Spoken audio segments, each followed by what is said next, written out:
Hub, an Easley Media Group station. Sports Hub headlines.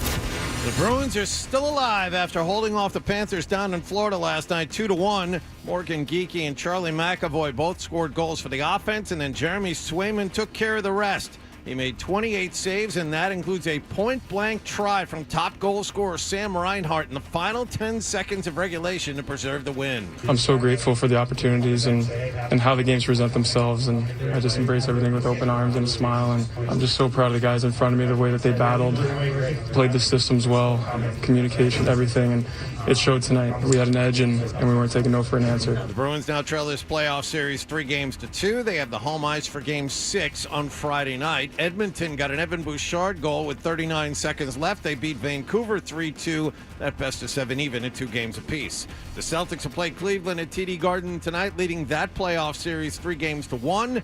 Grandy and Max have the pregame at 6:30 and the tip-off at just after 7 on the BetMGM 98.5 The Sports Hub Celtics Radio Network. Kristaps Porzingis is out again for the Green. Cleveland has listed Donovan Mitchell, Jared Allen, and Karis LeVert as questionable. A Celtics win tonight sends them into the Eastern Conference Finals, and the winner of this series will play the winners of the Knicks in Indiana. The Knicks beat the Pacers last night 121-91 to take a 3-2 series lead. Denver beat Minnesota 112-97. They've won 3 straight. They have a 3-2 lead of their own.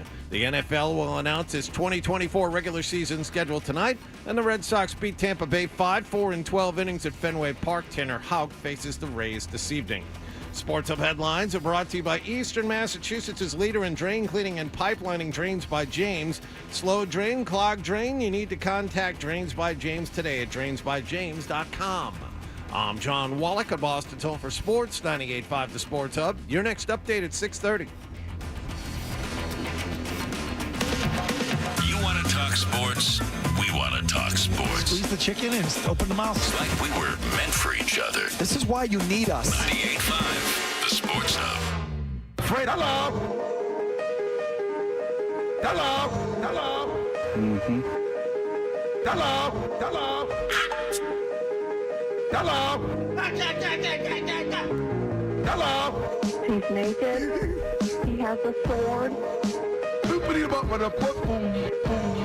Let's talk about cheese. Bruins are back from the West Coast. What the Is it okay to use this for the radio? Yeah, oh yeah. Welcome to the show, you sweet.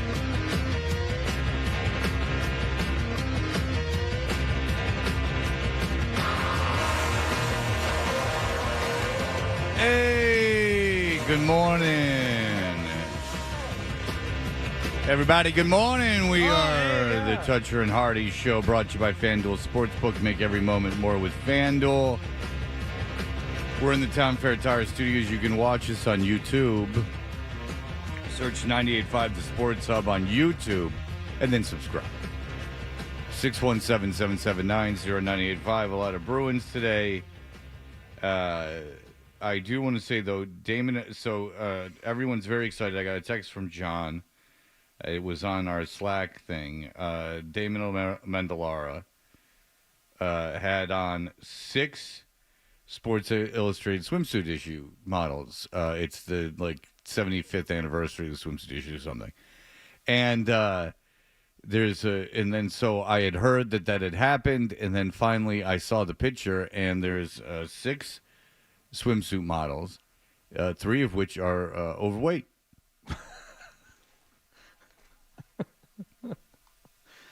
Is not that exactly? So if someone said there's 6 swimsuit models coming into the studio, and this is something that you would be excited about, oh wow, we're gonna have 6 swimsuit models in.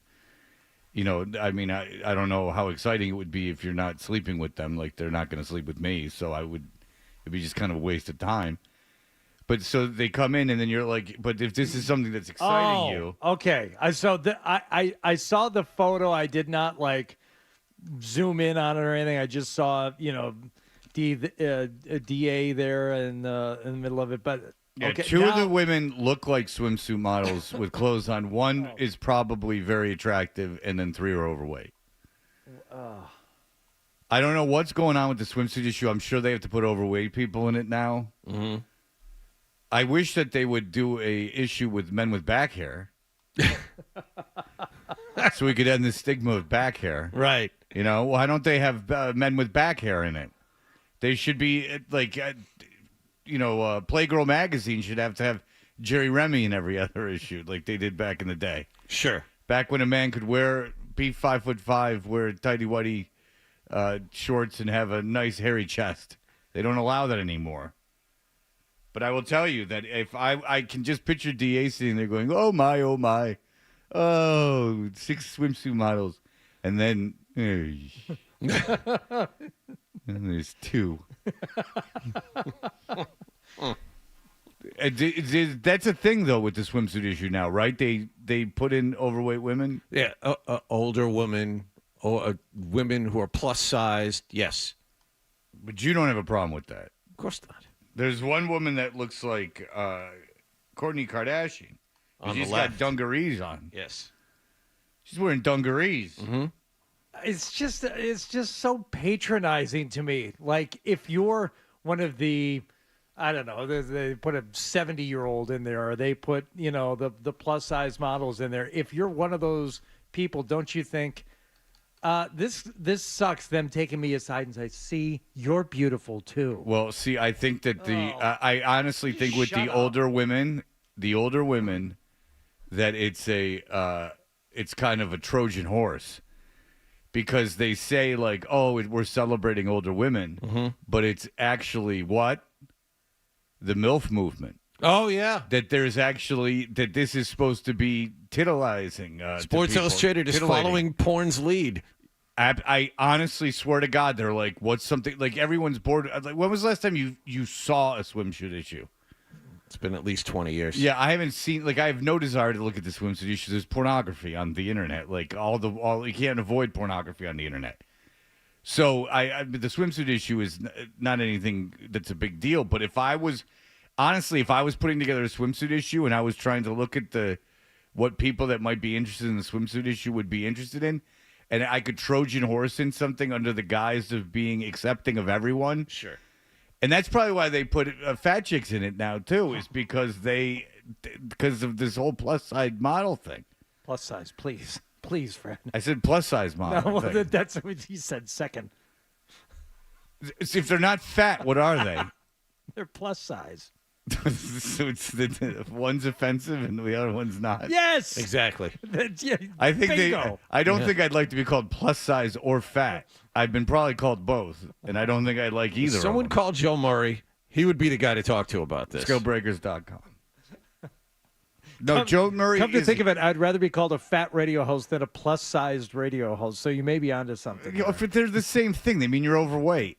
And it's funny to me that, but the thing is that there is this market now for heavy women. So you're saying these are Easter eggs, Trojan horses. These are a nudge, nudge, wink, wink. These are for you search bar people. All I know is that every thumbnail of pornography when I go to porn sites now, 95% of them are like, and it's like, say it's a porn site I've never been to, like, so it's not like an algorithm or something. They're MILF stuff. It's MILF stuff. Like MILF has taken over this generation of solo acts. Young solo acts is gravitating almost exclusively. They are all in love with their mothers. And so there is this big thing. So yeah, I would, if you said, Fred, you got to put something together. These women can't be nude. Like, they've tried body paint. They've tried everything else. They've tried to get as close to nude as possible. And I even think if the women were nude, no one would really care. Like, the internet exists. Like, they break into women. I did not look at this. I swear to God. I'm actually proud of myself. But the fappening, they actually broke into actresses' phones and stole photos. I mean, there's literally no privacy. Like, everyone's been naked. Mm-hmm. Like, the idea of, the Jacqueline Kennedy Onassis pictures in Hustler and that, like, him paying $1 million for Larry Flint playing $1 million are over.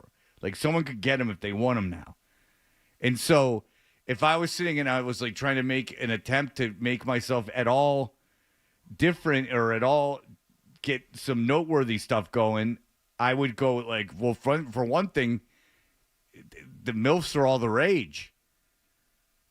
Like, I think that if you're probably a 45-year-old woman on one of those dating sites that you're gonna and you have your category set up where people can hit on you, I would think that that a lot of young men would be interested in you. It seems like that's the way of the porn. If young men are interested in having sex anymore, it is like such a nostalgia thing. The swimsuit issue and how that did used to be a thing. Like you would look forward to that because you didn't have. It was the only material that you would get. Like I mean, other than going to the woods. This was the age of searching the woods of like and again, it's so funny that if you grew up in Boston, if you grew up in Michigan, no matter where you grew up, there was always porn in the woods. I don't know who put the porn in the woods. I don't know why the woods. I don't know why the playground. I don't. Oh, well, the playground's a little ominous now, but like I don't know why the porn was all around there. But, I mean, we would have Playboy magazines that we shoved under a walking bridge in a park that would be muddy with worms on it and stuff. Like, we really had to grind for our softcore pornography. Like, just like the naked body as God intended. We had to, I mean, like, dirty, dirty stuff. Like, not dirty, like, filthy to the eyes. Like physically... literally dirty, like leaves covered in mud worms. and leaves and just and like pages stuck together with mud and like just gross. And you know, so you got the your dad got the swimsuit issue, and I think the swimsuit issue came out with a regular issues. I think two came kind of at the same time. All right, John, just say they did. Okay. And so like you would take the like I seem to recall being able to take the swimsuit issue without feeling any kind of guilt or any chance of being caught. Yeah, it was guilt-free soft porn. Yeah, I mean, I know there was an Elle Macpherson one, and I never even thought Elle Macpherson was the greatest. But I mean, Kathy Ireland in the green swimsuit, I remember that one. That's iconic. That's something that you needed. I mean, I still remember the Playboy that is in Home Alone with the newscaster on the front. You wouldn't even know it's a newscaster from Home Alone. I had that. It was one of the two Playboys I had as a kid. There was this newscaster that got naked. I don't know who it was or why. She wasn't even that great. But when they showed that in Home Alone, I'm like, that's the Playboy I had. There's an older gentleman who I think is responsible for hiding a lot of that porn in the woods for us online, too. Scott Zolak, hello. I almost drove off the road. I grew up in western Pennsylvania. We had a boys' club, and all the heavy, hard porn was out in the woods. Chic, Hustler, High Society, and like Spank, and it was all wet pages. And we kept it in a metal box with a lock, and we kept it out in the woods under a bridge. Yep, there was a space between the concrete and the wood of the bridge, and we would fold it and put it in there. Did you have multiple keys made to the lockbox? No, just one, bud. And then one day I did take it home, and my mother picked it, and then it was a problem. Yeah. Really? Oh yeah, it was one of those it was one of those side locks you could actually pick. I mean, we were young. No, I understand. Yeah, one time I came home and my bed was made, and a Jugs magazine was sitting on my pillow. See, I've only seen Jugs in like Raising Arizona. I've never seen Jugs in the wild. I did. It's not not like I bought it. Fan. Yeah, not a fan of the big jug, the big jug ones. Yeah. Oh, there's a lot of pregnant chicks in it. It was not. There was a lot of it that was unusable. Yeah. This is the best start to the show ever. All right, I gotta go. Scott. Okay, thanks, Scott. Yeah, there was a lot of pregnant stuffs in it. But I wonder what my mom was thinking. I've told this before. I came home one day. I was like older too. I was like 17, and I came home one day. I don't know how I acquired the Jugs magazine. I could tell you everyone that was in it, because again, I had an adult video news, like half a one, and it was just reviews of porns, and I could tell you how they I know that's how I know the names of all these guys, like Herschel Savage and stuff, because I get bored and I just read the AVN. And adult video news is like an industry porn magazine. Yeah, the AVN Award. Yeah. How did you stumble across that, John? I mean, who knows? I stole it from someone's house. I don't know what I did. Of all the things, it was half a one. I don't know if I had negotiated like splitting the magazine in half. I told you about when I lit the penthouse on fire. Yes.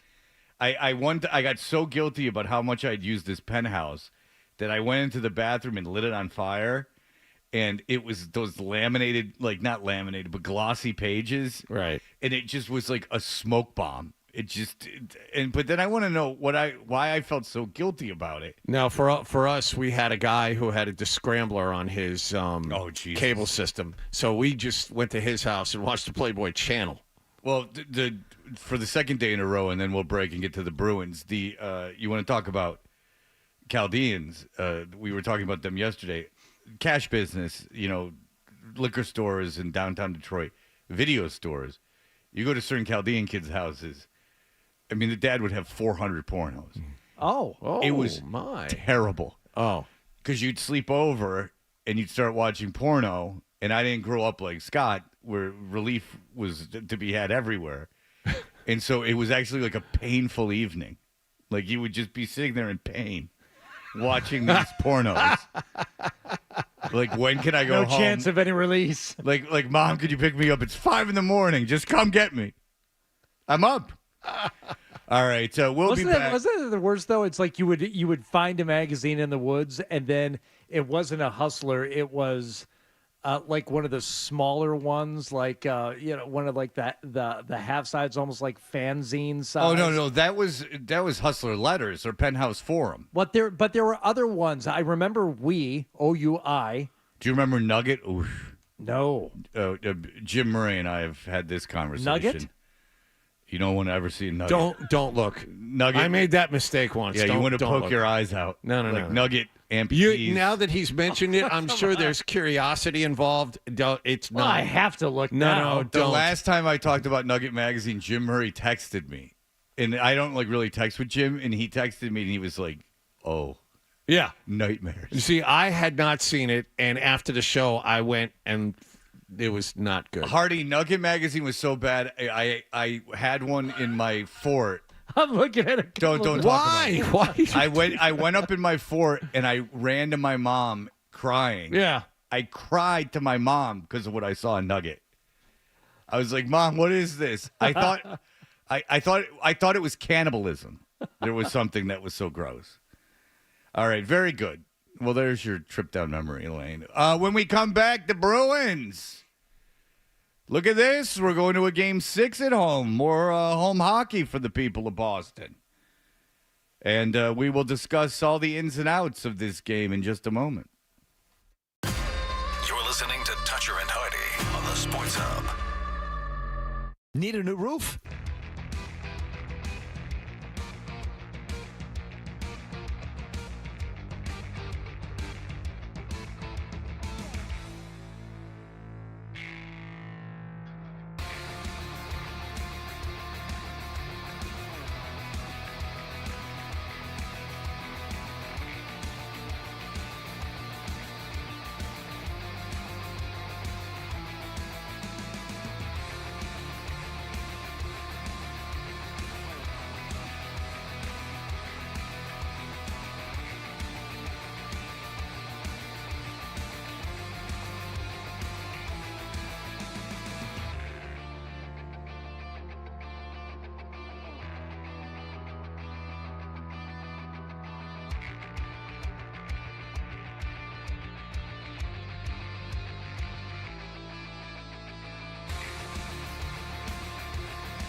were Toucher and Hardy, and Hardy, it was a day for the Bruins last evening, and I had to turn the game off with 3 minutes left because I could not, I didn't want to see.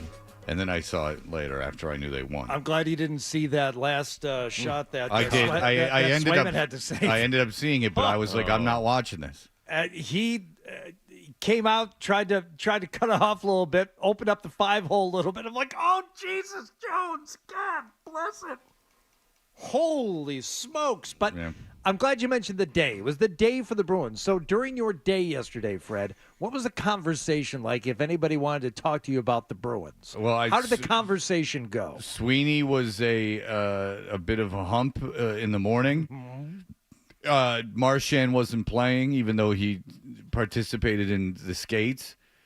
It seemed like they were going in with zero energy. They were going into Florida. I heard a guy on ESPN referring to the Hurricanes as we, and of course, it sounded like he had watched hockey his entire life. Of course. Well, I found that my conversations about the Bruins yesterday were like, what do you think? I said, I think you've got to twist yourself into a pretzel, talking yourself into why they win tonight, just based on what we've seen.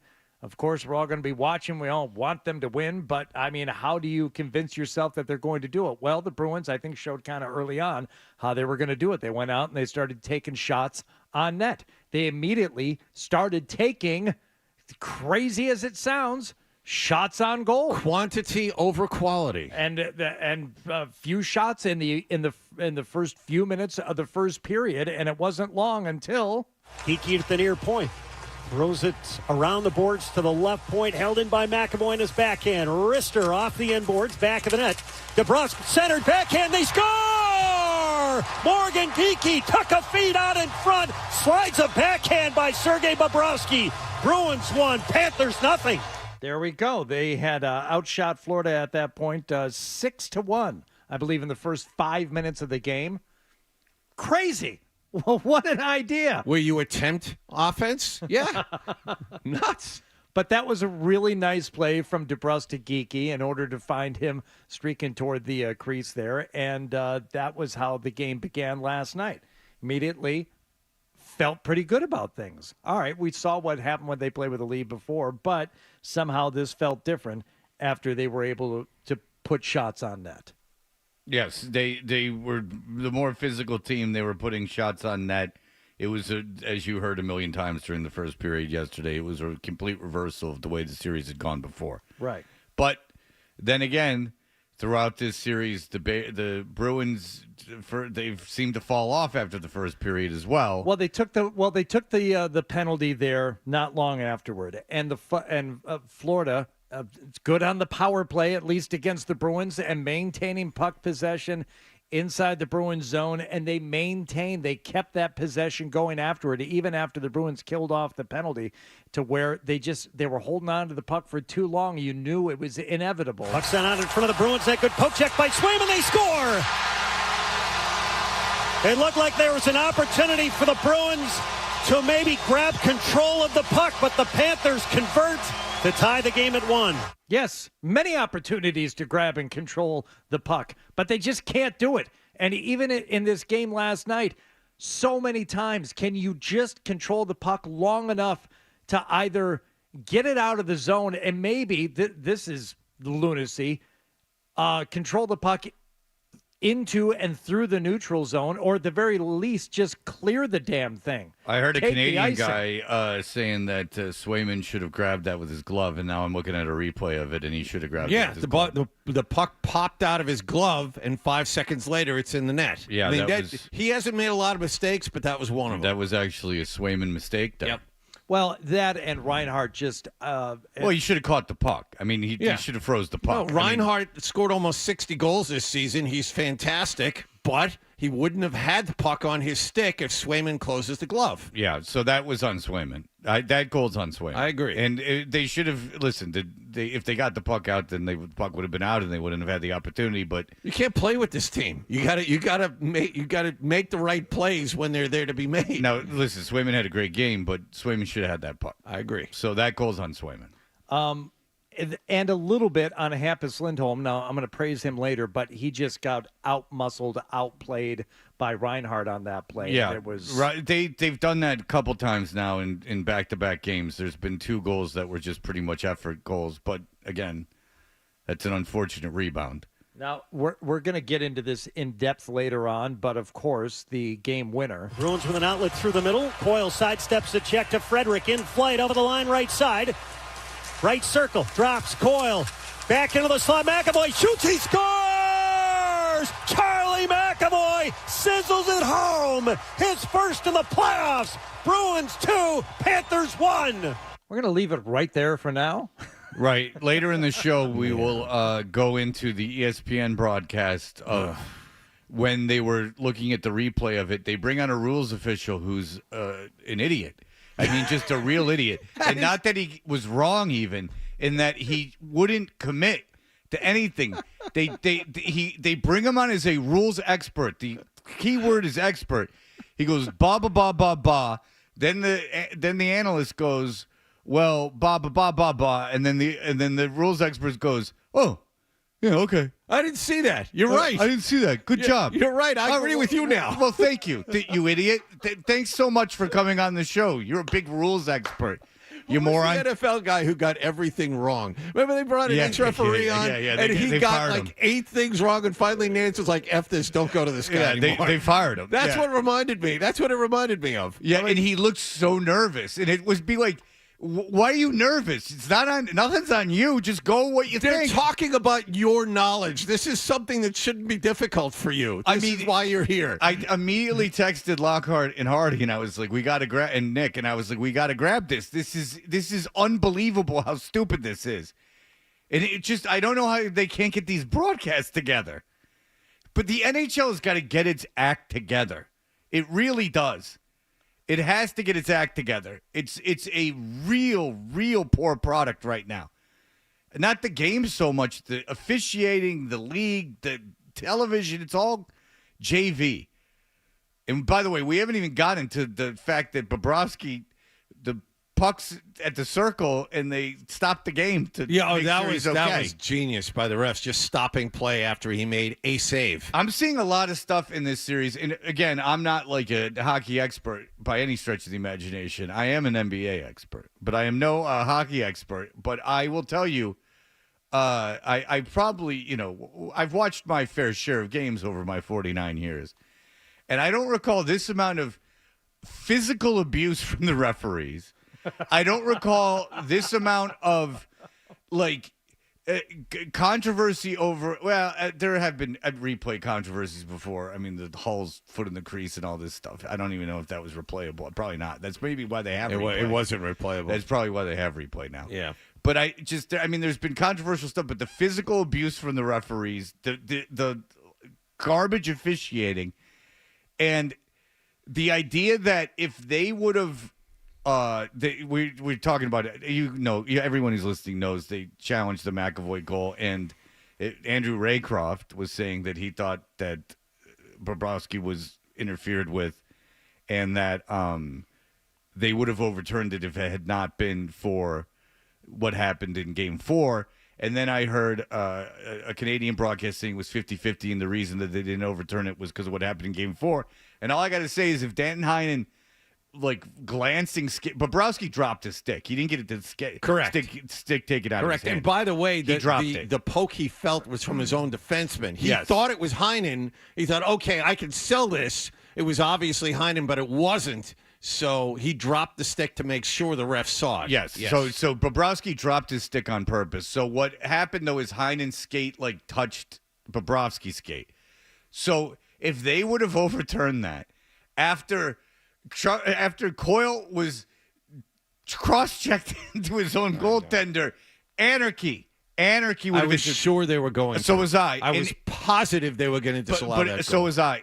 But if you combine that with stopping play with Bobrovsky, I would have come in here and I would have said that I don't know what's going on, but someone's wants Florida to win. Yeah, it's in the bag. Yeah, because there's no way you can look at those two those two goals and say that one is interference, one gets called back, and the other one doesn't. And So- I was unaware, and excuse my ignorance, that they stopped hockey games to check if the goaltender was physically okay, because I know there's equipment issues and stuff. Yeah. But I mean, I was at the game where Campbell broke his leg on the penalty kill. No, and they stayed out there for a minute. Yeah, they didn't stop the game because he broke his leg. Like I was completely unaware that if the goaltender looks a little iffy and they're not even hurt, that you can go stop the game. Why? If anyone's less likely to get hurt, it's the goaltender. Like further injured.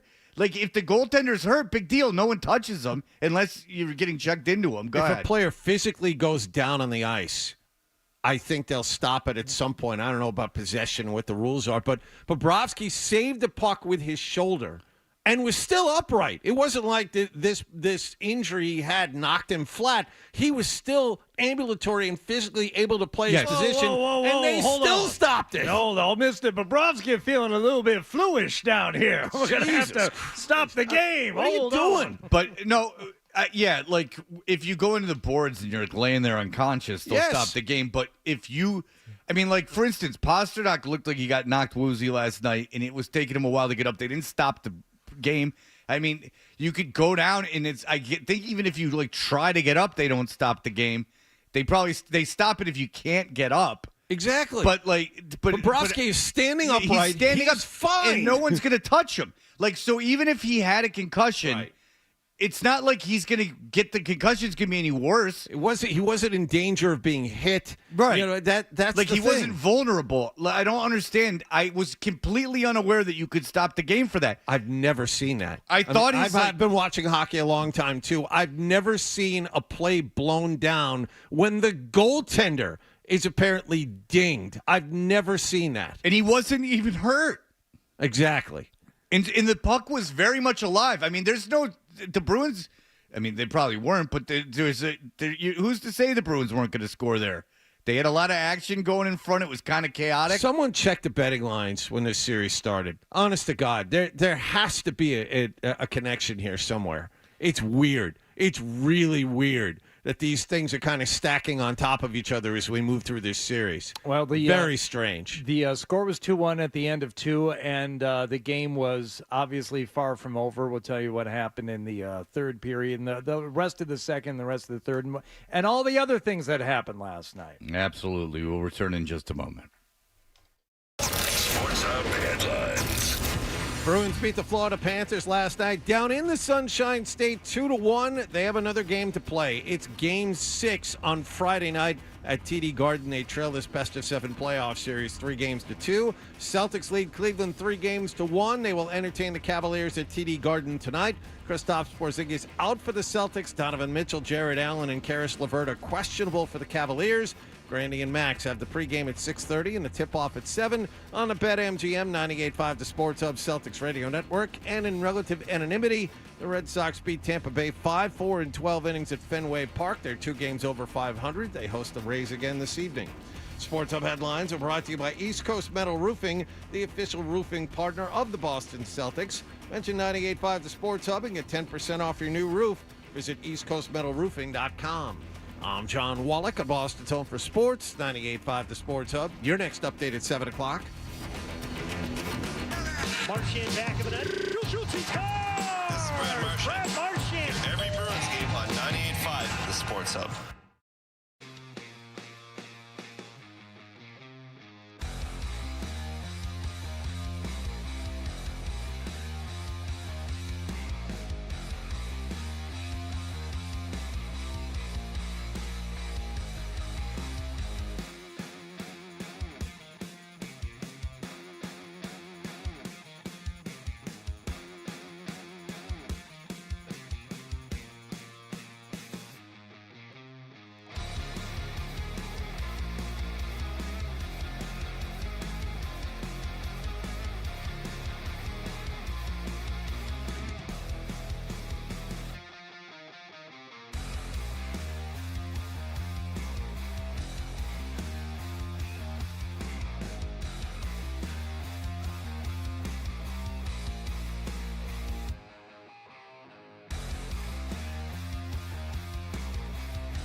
Hey, we are Toucher and Hardy. We are brought to you by FanDuel Sportsbook. Make every moment more with FanDuel and Hardy. When we last left, the Bruins, Charlie Coyle had made the game 2-1. Not for Charlie Coyle, no, Charlie McAvoy. Charlie My McAvoy, bad. yes. My bad. My bad. Well, what happened after that? Well, the Bruins got no shot attempts in the last 5.5 minutes of the second period. And if you wanted to get nervous during this game, that's about the time you start getting nervous. They don't get any shots off in the final few minutes of the second period. And then they start the third period not long into it. A headman pass, Coyle. Hope checked at the blue line. He was looking for Peak. Coyle reaches back, grabbed the puck, goes laterally across the blue line. Now Montour with a steal. Too many men. Too many men. God. Peak was going to the bench. The puck got turned over. Lindholm's jumping onto the ice. Peak never went off. Too many men. Yeah, it's difficult. Ties an NHL record during the playoffs. In round two. In round two. In round two, that's 6 too many men penalties. And if you look at it from a broader sense, we're only halfway through the postseason. 5 games in a round. They've won 6 games this playoff. You need 10 to win. You need 10 more, and they've already had this many men on the ice. And as I saw yesterday, but two of the teams, all the other teams, I believe, that have, how many is it that they've had 6? Yes. Every other team that's had 6 has made the NHL semifinals, and I think 2 of them won cups. Vancouver, I think, had it the year they went all the way in 2011 and 2011. lost to the Bruins. I think the Penguins and Tampa Bay both had 6 in the years that they won. But again, Stanley they Cups. played over twice as many games as the Bruins have played so far. It's hard to get it under control. And everyone says it's not Montgomery's fault. All of the experts say it's Montgomery's fault. I don't know how. I don't know whose responsibility it is, but apparently it's not Montgomery's. So you're nervous now. You're not getting any shots off at the end of the second. You take the too many men penalty at the beginning of the third. And then Sergei Bobrovsky just starts saving everything. Now here's Coyle, scrambles right circle to Frederick, shoots, Bobrovsky to stop. That puck is still free. Oh, Bobrovsky just bailed out his team right there after a huge miscue. There were some really good looks, too. Swayman had an excellent look. The Pavel Zacha. Steal, Zacha, he'll wheel into the slot and out of the far circle. Shoots, Bobrovsky the save and the rebound near side. I mean, some of the shots were going like right into the blocker or right into the pad or right into the chest. So, but others, they had space to shoot the puck. 3 breakaway chances and a golden chance by Morgan Geekie and failed on all of them. Which is when 2 they games were ahead. 2 games in a row, 3 games in a row where they've had breakaways. They had open ice last night. There were times where they had odd man rushes, where they had breakaways and they couldn't put it away. Andrew Raycroft says they're shooting too quickly, that you need to dangle, like the Geeky goal in the first period, that you gotta dangle. You got to dangle them out, that you can get them moving. Do you remember when? Well, hold on one second. When DeBrusk moved and got through 5-hole, and then it went through his legs and then past the post. Yes, I do. Apparently, that's the way to get after him. With all respect to Andrew Raycroft, you can't dangle against this team. They're swarming onto guys with the puck right away. That's what he said. He said that they are. No. He said that he made the point that Bobrovsky's able to be aggressive because he knows that Florida swarms like that. He says, but you got to know you're not going to get a second opportunity, so you got to have the discipline and the patience to dangle. Well, I heard what he said, and that Bobrovsky sells out to make that first save, and right. that he takes aggressive angles, and he's going to make that first save every time. But given the choice between the two, dangling a little bit longer and trying to get cute with it so that you can get this goes back to what they were talking about in the games before this one. You know, the Bruins waiting for the perfect shot. No, you're talking about breakaways, though, where you're shooting no matter what. So that on breakaways that you should dangle. No. Like when it's a one-on-one, not when you're just in their zone. Right. But that didn't put pucks on net. Raycroft's saying with these breakaways, which there's been a lot, and Bobrovsky has I don't believe he's let in one. Is that, I mean, whatever there is not working. I guess in game 1 they went high on him, right? Yes. So, and then Jaffe was like, do you think you should go high? And they went, no, I actually think you should wait and dangle, because Bobrovsky, to your point, Hardy, which I know you were incredulous at my interruption. Well, I think it's you're saying the same thing. I think Raycroft is saying no. You want the quality over the quantity, whether it's on a breakaway or whether one of those rare occasions when the Bruins are actually able to set up inside Florida's zone, which they haven't been able to do because those guys are really, really good at disrupting offense. No, I think he was talking specifically about breakaways, that you want to hang on to the puck on breakaways, and that Bobrovsky's able to come out that far because he knows you're not going to get a second chance, even though they did with Frederick, and he was able to make both saves. But he was also incredulous that that goal was not turned over last night, that they let it stand as a goal. But he did say that the one in Game 4 was worse. Right, but he said he texted with 5 other goaltenders in the league, and they was just, what are we doing? How are these things considered goals? I wish I had 5 friends that would text me during the games. I'll text you during the next game, Fred. I'll text you real early in the morning and wake you up. Yeah. Hardy texted 4:30 this morning. Yeah.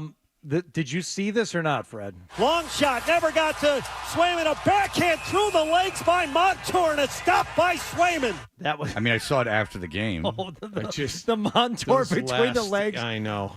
His back to Swayman, puts it in there. Oh God, Jesus!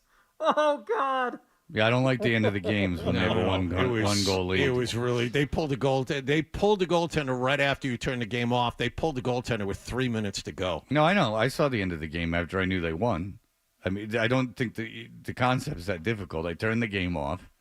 And then when it was over and I knew they won, I watched it. That takes extraordinary discipline. It's actually impressive that you can turn the game off. I wish I could. It just aggravates me. I don't like the last 3 minutes when they have a goal lead. If they're down, I'll watch it, or if it's tied, I'll watch it. Yeah.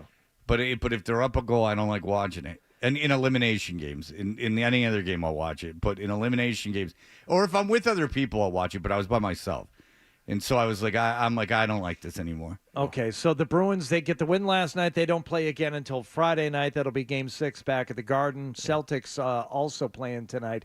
If they do not close out tonight, then we have 2 games on Friday night. I believe essentially that's the the same case. time. Yes. All right. Well, I wonder who they'll play in goal. I mean, are they going to go with this rotation? I was going to say. That went out the window. Swayman has earned himself, 7 years, $56 million, whatever it is. I think they're going to trade Olmark for a bag of pucks at the end of the year. This kid was I don't know if they're going to be able to trade Olmark because I don't know if anyone's going to pay Olmark that kind of money. Maybe Edmonton would trade for Olmark. Their goaltender wasn't bad last night. Is the backup, though, right? Yes. They put the new guy in, but, I mean, that's the thing. He's a lot cheaper than $5 million. Yeah, but he could be your backup for another year. Yeah. I mean, look, man, I'm happy that I knew Edmonton played their backup last night. Yes. Give me that. I'll give you that. I know. But anyway, yes, Olmark, 7 years, $56 million, pay him. Swayman, Yep. yeah. Yes. Yeah. I mean, Swayman, sorry. And then they might have to get rid of Olmark and attach a pick to it. I'm not kidding. And then free up that what does Olmark make? $4 million or something? I think it's 5. Either way, it's whatever. It's significant. Yeah. So just in hockey, yeah. So with that hard cap, I mean, you can't afford to keep him anymore. No. He's gone. As you just mentioned, Fred, Edmonton, 3-2 winners over Vancouver, so that series tied at 2-2. NBA playoffs last night. New York Knicks, 121-90, 30-point winners over the Indiana Pacers.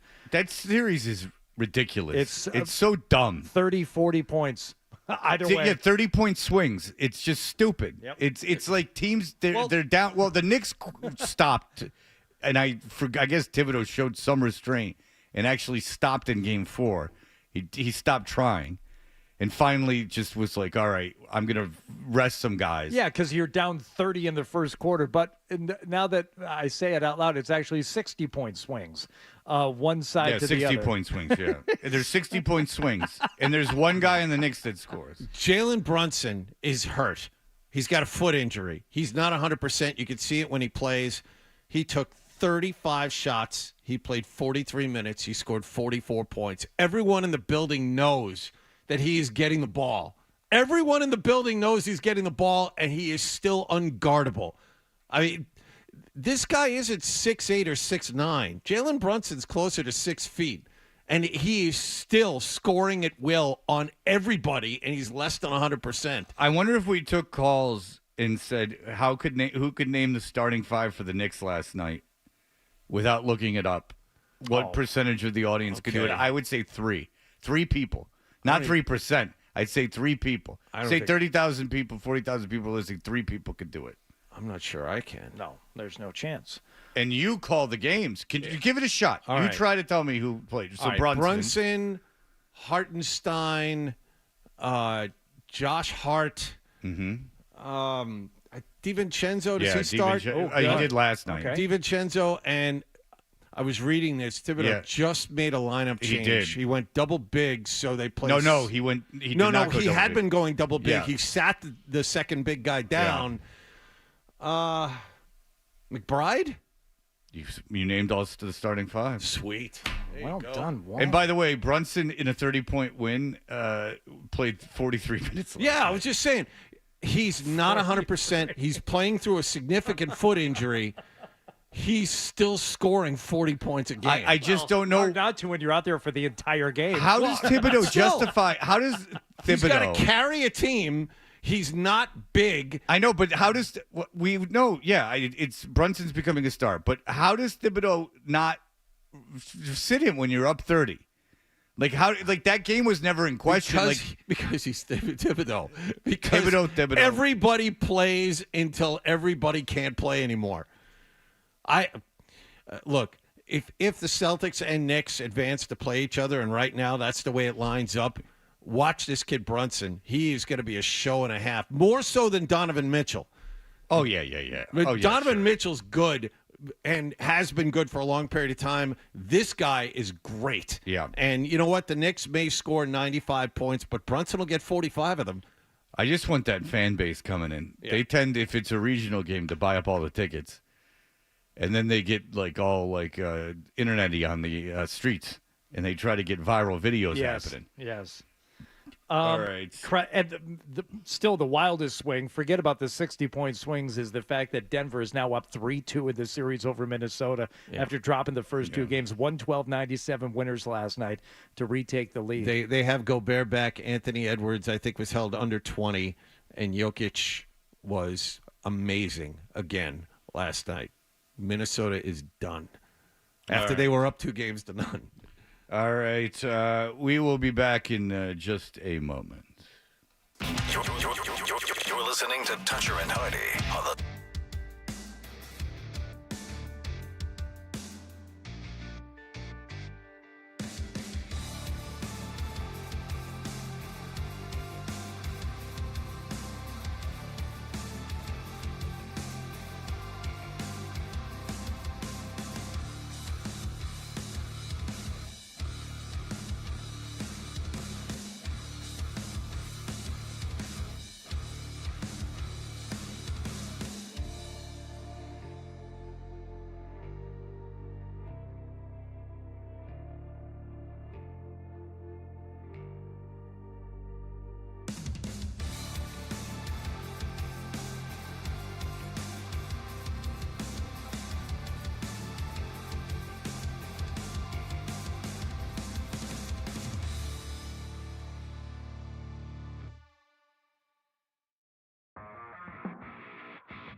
The Bruins have pushed the Florida Panthers to a Game 6 in their second-round playoff series after beating them in their own building last night, 2-1. Charlie McAvoy's first goal of the playoffs came at the midway point of the second period. It snapped a 1-1 tie and put his team ahead to stay. Saw we had numbers. Peaker was coming for a change, so, second period, sometimes you can win the change battle and get a chance, and started yelling right away, and, he great play by him to have, patience with that puck and to find me, and, I was pumped to see it go in. Jeremy Swayman was the story of this one. He made 28 saves and single-handedly saved the team's season with a huge stop on Sam Reinhart with under 10 seconds to go, and the Panthers had the goaltender pulled. The Bruins host Game 6 on Friday night. Edmonton beat Vancouver 3-2. That playoff series even at 2 games apiece. The Celtics play Cleveland at TD Garden tonight, up 3-1 in that second-round playoff series. Grandy and Max have the pregame at 6:30 and the tip-off at just after 7 on the BetMGM 98.5 The Sports Hub Celtics Radio Network. Kristaps Porzingis remains out for the Celtics. Donovan Mitchell, Jared Allen, and Karis LeVert are all questionable for the visitors. Mitchell and Allen missed Game 5. LeVert suffered a bone bruise in his left knee during Game 4. Denver now leads Minnesota 3-2 after a 112-97 win over the Timberwolves last night. The Knicks blew out Indiana 121-91 to take a 3-2 series lead. The Patriots will find out their 2024 regular season schedule tonight. And the Red Sox beat Tampa Bay 5-4 in 12 innings at Fenway Park. They play the Rays again this evening. Sports Hub headlines are brought to you by Rodenheiser Home Services. Power up your comfort at home with a new portable generator, a high-efficiency water heater, or an electric vehicle charger from Rodenheiser. Visit Rodenheiser.com. I'm John Wallach at Boston's Home for Sports, 98.5 The Sports Hub. Your next update at 7:30. To go to 3 minutes, Jalen jumps the pass back. Every game Up top, Pasternak, here it comes. is one step closer to the goal. The steal, flies over Grayson. This is the home of the Bruins and the Celtics and their road to the playoffs. Boston's Home for Sports, 98.5 The Sports Hub. Half toucher. Dressed like a gorilla. Half Hardy. A big, beautiful ball of flame. And a whole lot of Boston sports. And I have had many offers to become an insider. Sports Hub.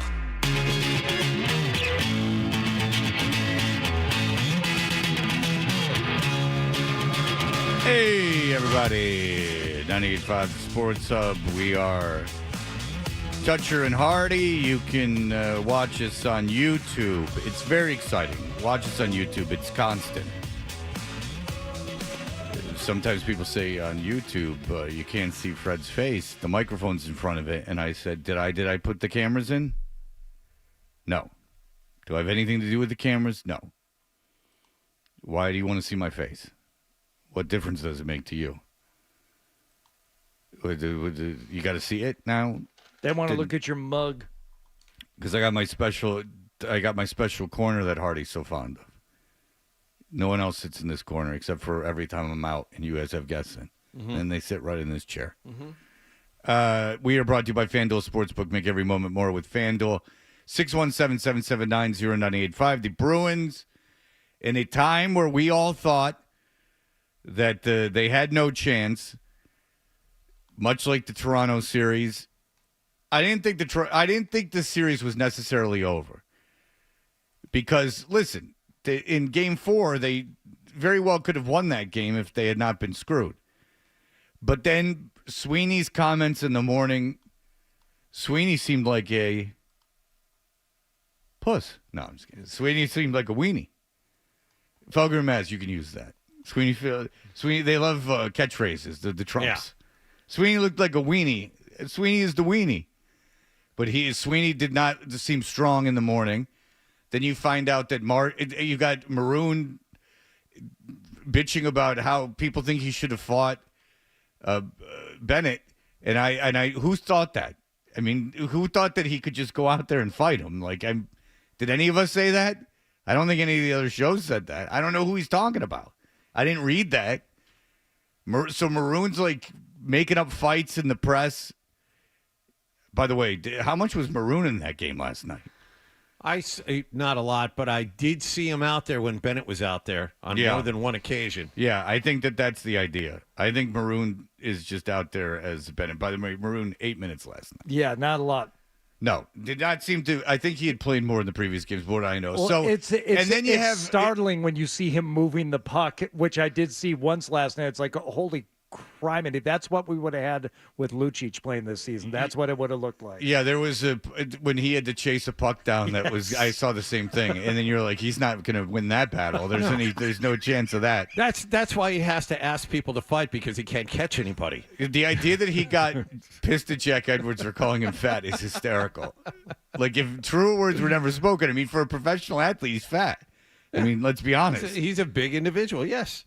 I like him. I mean, there's no denying his winning pedigree. I like him on this team. He seems like a good guy, but I mean, he's for an athlete, for a guy who plays a sport that requires effort. I mean, he's fat. He is. I don't know. It's just so funny that and then Edwards, because I thought Maroon had made the greatest move ever when he said, Jack. He should give money to like an anti-bullying thing, and I was like, "Oh, that's awesome." But then apparently, they made Jack Edwards come into the locker room. Whoever Maroon played for at the time, I don't remember. I think it was it Tampa? One of the 9 teams he's played for. Yeah, exactly. He's won like 3 cups in a row. Like who knows what team he was on? But they made Jack Edwards come into the locker room, and then when he came in the locker room, Maroon like dressed him down. I mean, dude, you're kind of fat, like for an athlete. Yeah, and I know you know this, Fred, but I will say it just to save everyone from sending an email. If he walked into this radio station, he'd be the most physically fit person. Oh, I don't know if that's possible. He's not as thin as John. John's not fit. He's like wayfish. That's it. I wouldn't call John like in good shape. If Lockhart and Maroon were at a pool. And you were on vacation. Hold on a second. Don't objectify. No, don't make Lockhart bring the guns out. Just give me a moment. Don't make that happen. Think. Okay, continue. You made a wild statement, and you said if Maroon came in here, save your emails, he'd be the most fit person. If Lockhart and Maroon were at a pool, I don't think that Maroon I would think that Maroon wasn't the dad. If you said who's the professional athlete, Mike or Maroon, I don't know if I would definitely go Maroon. Maroon's a big guy. It's not like when my kid played against what's-his-face's kid, the player that was here for a second, his kid in the Brookline, Ginla. Like when I saw Ginla coaching third base in that game, I was like, oh my gee. I'm like, who is this Adonis? Yeah. And then I went, why does he look familiar? And then I realized it was Jerome McGinley. And I'm like, my goodness. McGinley was built like a fire hydrant. I remember that guy. But I mean, John, I didn't know it was Jerome McGinley. I didn't know he was an athlete. Sure. I just thought it was a dad on third base. And Okay, how about who is this Adonis? How about this? Forgetting about, the actual, body fat percentage or anything else, in terms of physical fitness. What he's doing out there, even skating 8 minutes a night requires. Yeah. Well, of course that's the case. But I thought you were talking about physical beauty. I didn't say he couldn't run. I just said he's heavy. He's fat. It's not fair when you bring Lockhart into it because. Yeah. Easy on the eyes. Now. Yeah, I mean, there were a couple of women, I know this for a fact, in 2 buildings ago who would make a point of coming down to the studio just to feast eyes upon Lockhart. Hey, how about that? Eye candy. I will tell you this, is that I bet you I could name them because I know exactly who he would be their type. You mean the 2 women that were actually in the building? I think one of them was the heroine of my life who wouldn't allow when Barnes tried to sue me, she wouldn't take the papers. She was smart enough not to take. They kept trying to give her the lawsuit. She's like, she's like, go screw. Oh. No, I'm not taking it. That's right. I should name check her. If I follow her I'm friends with her on Facebook. This guy from another radio station in Atlanta was trying to sue me when I first got to WBCN, and they kept trying to serve papers to the station because they didn't know where I lived. And she just was like, go screw. Like, nah. Like, she wouldn't take them. So they had to come back like 3 days in a row until they found me in the parking lot. John, go ahead. I love her. John, go ahead. And the other one was blonde. John, go ahead. Hey, what's up? Hey, quick comment. I feel like the league wants to see a team like the Bruins dial it back on the violence. The game at the end where we got 12 minutes of suspension, could really get out of hand. And if I was Montgomery, I'd have sent the goons in and just beat the hell out of everybody. But I think this is a Canadian league. I think they're terrified of that violence. I think they want to dial it back and see a level of professionalism. And, yeah, I would have loved to see Sweeney the Weenie come out yesterday and be like, screw the league blows. Instead, they've got to be like, okay, play hockey, win this series as a hockey team. And that's what we saw last night. Your theory on Game 3 is a good one. I've heard it, too, that the Bruins kind of cashed all their chips in at the end of Game 3 and that the league, that they weren't going to be able to get away with anything anymore. And that they told the officials, like, don't put up with anything. But, I just don't know. Listen, it doesn't matter now. They didn't overturn that goal, or they didn't allow that goal. They didn't overturn the ruling on the ice. Can you imagine? I'll just say this. If Sweeney made a point to come out yesterday and talk, or on, Monday, and talk. Yeah. And come out on Monday and talk, and not take issue with the officials. Again, Sweeney did not have to speak. It was not required of him. He called the press conference. He made the decision to call a press conference, ostensibly to talk about the officiating. I mean, that's what everyone was talking about. And then he chose to not talk about the officiating and to kind of make excuses and just say, well, you guys should go, the media should go talk to the officials who aren't made available to the... what you can address about what happened last night and kind of the goal getting, counting and standing with how it went through. With regards to the judgment from Toronto? Yeah. Yeah, I mean, we're not in a position to be criticizing, the officials and league-wide such. That's standard protocol. We'll get fined as a result of that. So there's no intention on my point to be critical. All right, so stop there. So like, if they would have allowed that goal, I mean, everyone's eviscerating Sweeney today because he didn't have to say anything and he just kind of like chickened out.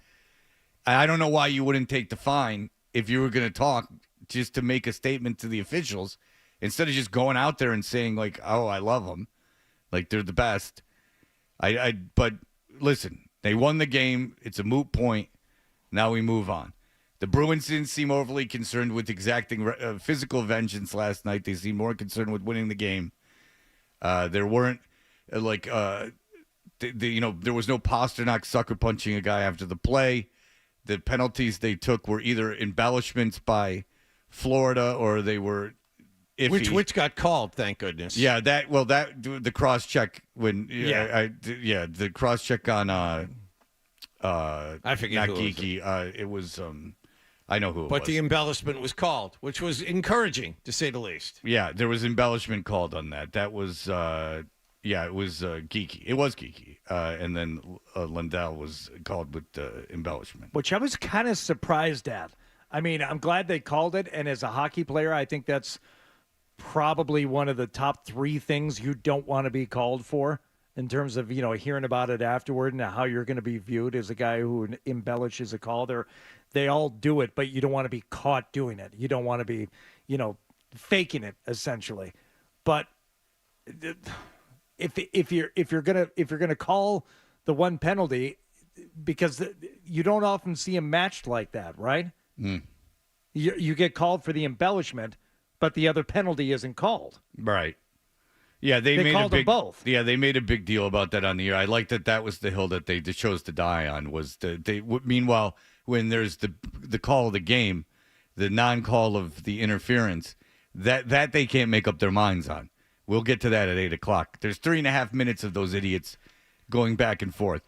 But the hill they wanted to die on was the geeky embellishment cross-check thing. Just don't call anything. All right, well, who cares? It all evens out in the end, stupid. This is the one that you want to die on? Yes. Like, this is the hill that guy wants to die on? Yeah. Then you bring on the rules official after the allowed goal, and he goes, well, this is what I think. And then the color analyst goes, well, I don't agree with you. And he goes, okay. Yeah, deer in the headlights. Thanks so much. I appreciate it. Deer in the headlights, that guy. I mean, I said it before. They're having you on to talk about your institutional knowledge. This should be easy. You've been a ref before. You know what's going on. This is not the first time you've laid eyes on something like this.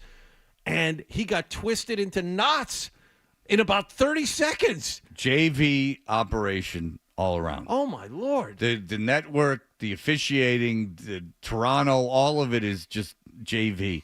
It's just all like Canadian. It's like, it's just obvious this is the very national Canadian. game of Canada. Yeah. It's like it's the tragically hip of sports. Boo! Like even like listening to like hockey analysts on the radio, like listening to the hockey channel Instead of a gas bag. It's just Canadians making half measured thoughts on things. That is the pain Toronto was built to inflict. There's two kinds of analysts now, by the way. Like every hockey analyst under the age of 40 is like some kind of like weird pseudo jock / hipster that annoys me. Make up your mind. Were you a jock or like a kid in a band? Like which one were you? You can't be both. Like I understand everyone has tattoos now, but just because you have a mustache and tattoos, like were you like some kid from Medicine Hat that was fighting all the time, or were you in a band? Mad as hell, and I'm not going to take this anymore. I just have to say for the audience, that's from a Toronto station. That is not us playing that. Yeah. But there is this new thing. Like it's like Felger had on DJ Bean, whoever he does this thing with, and like there's Pete this Blackburn. there's this whole thing. Like it's either like you're a hipster, but you can't be both. You gotta pick a lane. Are you like the jock guy or are you the hipster guy? Without fail. Because if you're the hipster guy, you got to be looking down at the hockey guys. High danger 'Cause they chances. beat the crap out of you in high school. Whole lot of nothing. Jaffe was, as a freshman, going to prom. He was like the hockey guy. Like, if you're going to be the hipster guy, you got to be the guy that was, sitting at home, talking about how it was all a bunch of crap and that you were going to go to school in the city and transcend all of this nonsense, this hick town. The only pain Boston felt was from the Gardner Expressway when they made their way back to Pearson. Enjoy the lane closures, Coach Montgomery. Yeah. Enjoy the lane closures, Coach Montgomery. Justin, go ahead. Hey, guys. Good morning. Hey. So before the Panthers scored their first goal and they showed the replay of the coach, getting him pumped up, and then they scored the goal, they were, on their knees for the guy. They're like, yeah, he did a great job pumping him up. This is how he responds. He's doing great. And then when McAvoy scored his goal as well, it's funny how, they reviewed the whole goal and then, the refs looked at it again, and we're looking at it for 5 minutes, and no one mentioned that the defender knocked Bobrovsky's stick out until they got to intermission, which is absolutely insane. Just the Florida bias on the broadcast is overwhelmingly obvious. Yeah, it just seems like they're trying not to offend the people of Sunrise, Florida, to which I would be hyper-vigilant to not care about them. That would be the people I could care less about, was the people of Florida. They seem to be, it's almost like they're playing it both ways. You know why? Because both of the replayed calls were controversial in that they would, for instance, the Coyle thing would have helped the Bruins, and and keeping the call on the ice would have, helped the Bruins. So I think that maybe they're just trying to play it both ways, and it sounds they're overcompensating. They're overcompensating in the way of Florida. But the announcing is not good. It's bad. And we will get into great depths of that coming up at 8 o'clock. I'm finished. All right. Toronto is what, the 5th largest city in North America? Is that about right? What's that?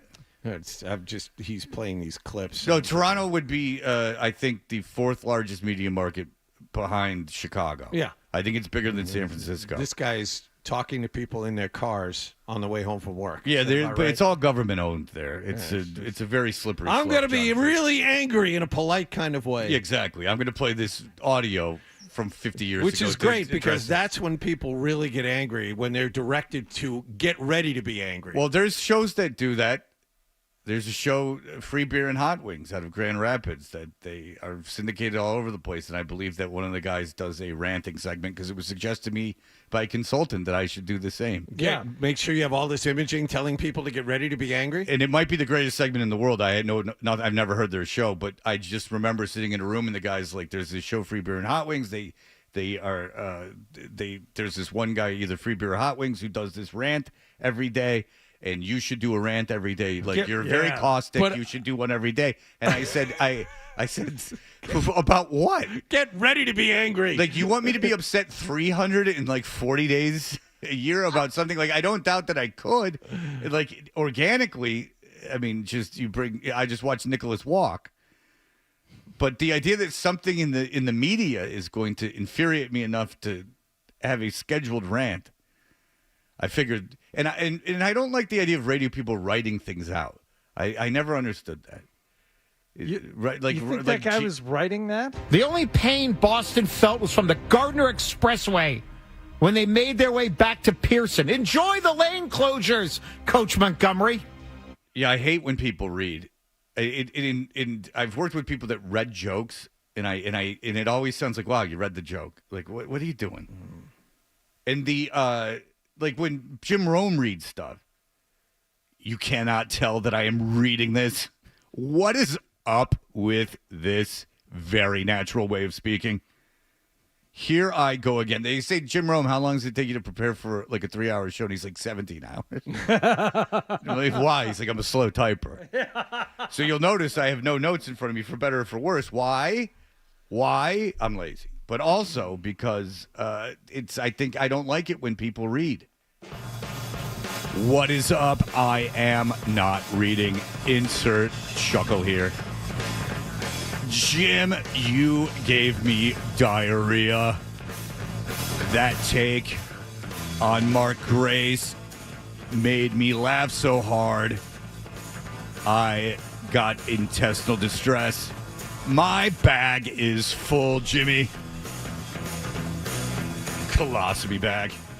What is up with colostomy bags? Tom Kite Hardy, huh? The Kite Man. Burning ants with his glasses. Amazing. Hey, Jim, thanks for the vine. What is up, JT the Brick, to take my legacy as the winner of the Smack Off?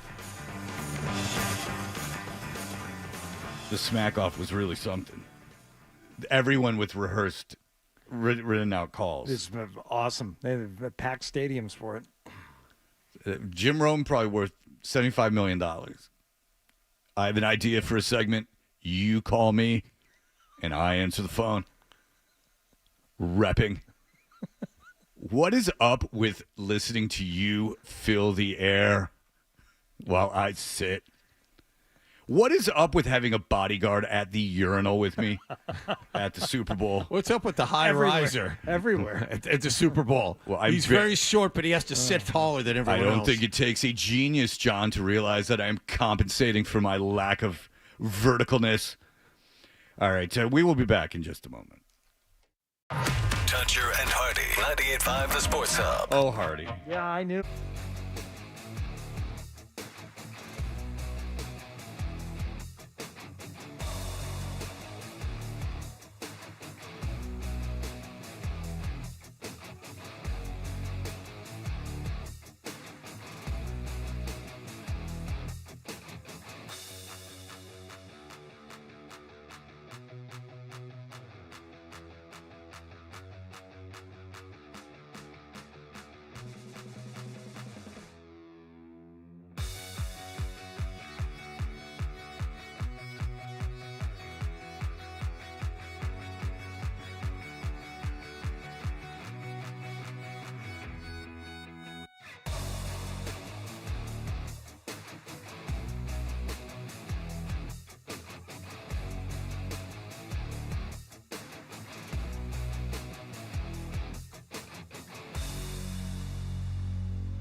finally out of the bag. Get up. We're back. Toucher and Hardy. Get up. 98.5 The Sports Hub.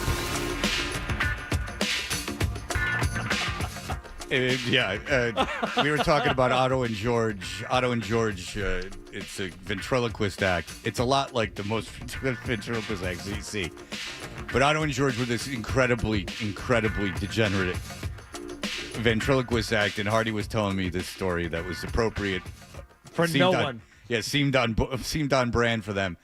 And I was telling him that the only time I ever heard Opie and Anthony live before I moved to Boston and became friends with them was I was in New York, and I had heard that they played Jump when they were running out of dumps. Because if you don't know, you could dump like 5 seconds of airtime, and you get like 3 of them. So like 50, and then it's got to reload. So you're live. And rightly or wrongly, the management of Opie and Anthony Station said, we don't trust you to be on the air without a dump button. So we're going to dump this. We're going to play We're going to play Jump by Van Halen when you run out of dump until it refreshes.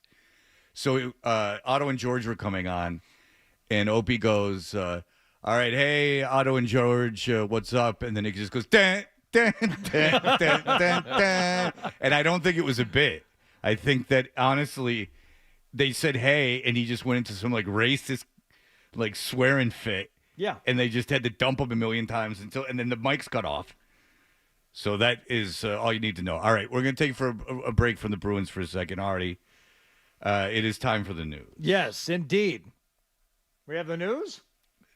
Okay, we don't have the news. Well, fine. Okay. All right, let's just go ahead. We are going to begin with a fight in San Jose, which is not out of the question at all. We interrupt this program for breaking news. Newsflash. A fight in San Jose, which is not at all out of the ordinary. San Jose, very rough town. But this is between two... Is it? Yes. This is between a security detail of the mayor, of an elected official. Go ahead, Fred.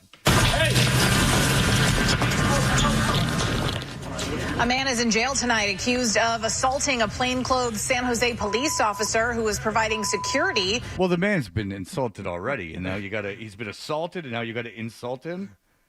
Was he wearing a drab brown suit? That's what it means. Was he in a white T-shirt and dungarees? I mean, so what? If you want to change the San Jose police officer's uniform, simply go to your elected officials. Head to toe in the Cherokee collection from Target. Very plain. It's a lot of muted colors. The Cherokee collection from Target. You never had Cherokee jeans from Target? No, I didn't grow up in poverty. No. I've heard you say that before. You never had tough skins because you didn't grow up poor. No, tough skins. It's very endearing when you say things like that. Oh, I'm pretty comfortable with my middle classness growing up. I'm from Farmington Hills. I grew up middle class. We had tough skins. I had tough skins. No, you didn't. Yes, I did. I'm Jewish. We all did. There's not one Jewish kid in the history of the world that wore tough skins. I'm telling you, I had tough skins when I was younger. I find that they didn't sell them at Brody's. 8, 9 years old. Absolutely. You can get my mother on the phone. Because actually, you can't. She's on the West Coast. But I'm telling you. Well, she's old. She could be awake. Wake up Wallach's mom. And yeah, it's 4:30. That's when I walk out the door. She's up. Plus, she's by the sea, and you know she's got to fly over that thing and grab the fish while the getting's good. But she's a bird too.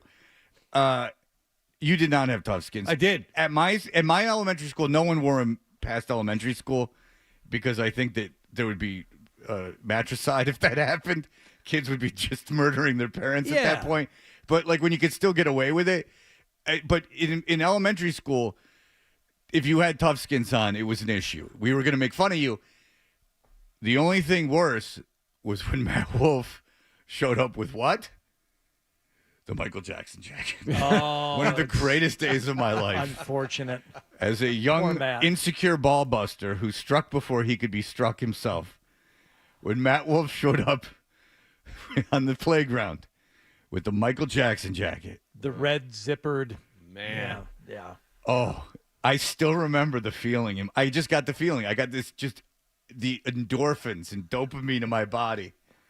I said, this could be a good half hour. Now I know what I'm put on this earth to do. Make fun of that guy. This is going to deflect all the attention off of me for a nice half an hour. Scott Nottingham was the last kid to wear tough skins in our school. And you remember. He wore up through 5th grade, but we all wore them. I probably wore them through 2nd grade to school, of course.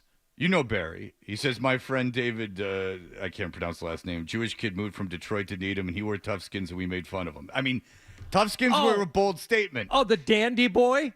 That Barry? He's a man of class and distinction. Yeah, of course. I'm shocked that you don't sell tough skins in your store, Barry. No, but you guys made fun. You remember the last kid that wore tough skins. They were a statement. They were a statement of poverty. They weren't made of denim. They were made of, like, plastic. They were flame retardant. Yes. They were denim on the outside. They had Kevlar underneath. Yes. Yeah. Denim's not expensive. Like, Lee jeans were like $20. Tough skins were like $5. We used to get our Lee jeans once a year when we go to visit relatives down south from the Lee Jeans factory outlet. Now we're talking. And you got your jeans for the entire year at that one time. And you had to buy a couple of sizes a little bit too, bigger and longer because you were going to outgrow the ones. I was also an only child. So, I mean, maybe that was making... but my parents had plenty of money not to buy me tough skins. I've thought about you being an only child on many occasions because it explains a lot. What, my security and lack of my helping of others? A lot.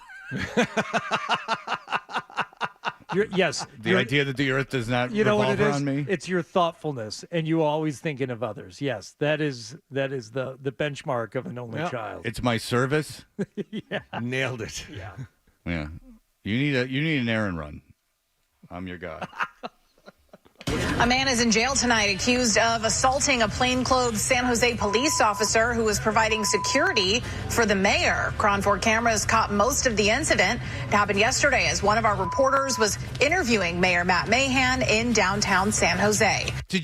Were you the only kid at your school to have tough skins? Where'd you grow up? Lexington. You had to be the only kid with tough skins. I was. Why were your parents so in the cheap? minority? In the minority, they were. I don't know what to tell you. Tough skins, and it was elementary school. It was like 3rd or 4th grade, something like that. Your dad had money. He wasn't. I'm not saying you grew up like privileged, but your dad had money. My dad worked for Raytheon. He was a lawyer for Raytheon. So he's a lawyer. Yes. So I bet your dad made more money than my dad. Okay. Whatever. I'm not. That's not the point. The point is, I'm saying you were tortured. Do you think your dad? I'm actually on your side. Do you think your dad could beat up his dad? No. Okay. No, my dad's a pussy. Not now. Oh no! Now my dad. My dad's 86. My dad's 82. It'd yeah, probably be a good fight to see who could pee the shortest. Who could have the most inconsistent stream? No, we used to shop. I used to shop for jeans at Caldor, which is now. Yeah, defunct. that's Kmart. Yeah, I know what Caldor is. That's where I used to. Yeah, now defunct in Lexington. area. I guarantee you were the only kids. No, with we tough went skins. to Bedford, next town over. That's what. Yeah, they did. Yeah, Lexington doesn't have a store. Lexington doesn't allow those types of stores. They don't have stores.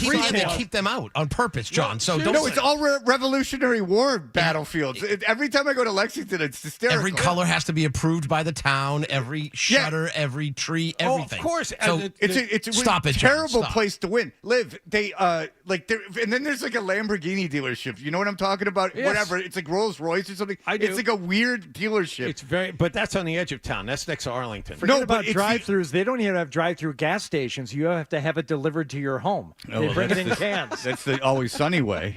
They sold the gas. No convenience stores. No, it's true. Yeah, that's true. No fast food restaurants. No fast food restaurants. If you go to a baseball game go to in Burlington for that. Yeah, if you go to a baseball game in Lexington on like a Saturday morning, and you're hungry or thirsty, you're screwed. No, you got nothing. No. Our Cron 4's Dan Kerman has the latest. It's this attack that's led to the arrest of 35-year-old Wesley Pollard. San Jose police say Pollard has been booked for battering a police officer and resisting arrest with violence. The incident was caught by Cron 4 cameras during a Tuesday evening interview with San Jose Mayor Matt Mahan at First and San Fernando. As Pollard steps right next to the mayor, both he and the plainclothes San Jose police officer providing security for the mayor inform Pollard that an interview is underway. So I'm doing an interview, sir. Are you doing an interview? Yeah. Thank you. Oh, yeah, I'm moving on. I work right there. I'm talking on the phone. You got a problem? Yeah, we're just trying to do it. Okay, cool. I appreciate you, Mike. Yeah, you should mind. Pollard uses profanity and tells the officer to mind his own business. What happens next is off camera. It's unclear who touches who first, but Pollard is heard saying, I'll smack you right now, bitch. I will smack you.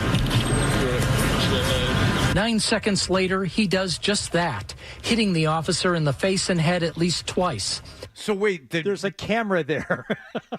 They're doing an interview, and the guy walks up and says, in view of a camera and microphones, I'm going to hit you, and then hits the guy.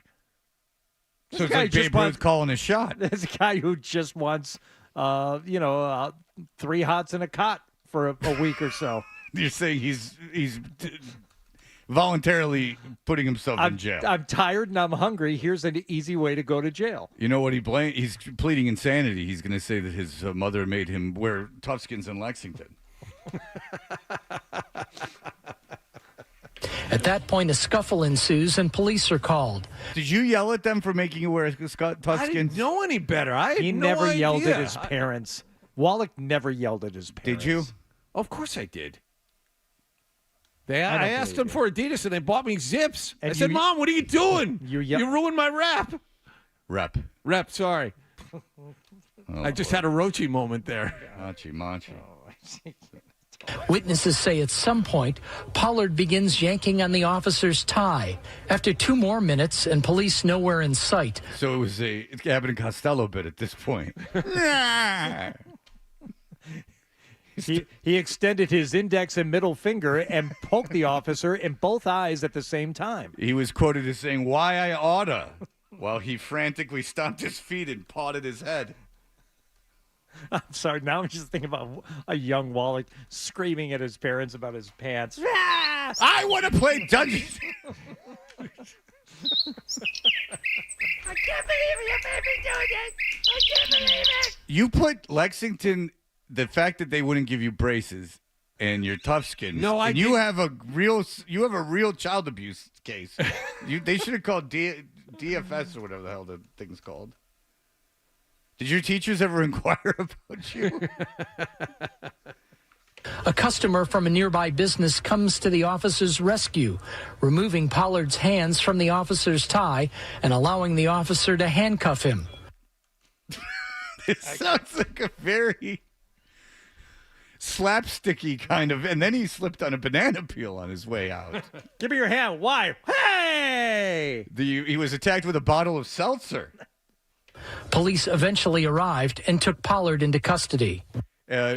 He said, "Could you would have smelled my lapel flower?" I was just going to say, another officer working a nearby detail apprehended the man after asking him to smell a rose pinned to his lapel.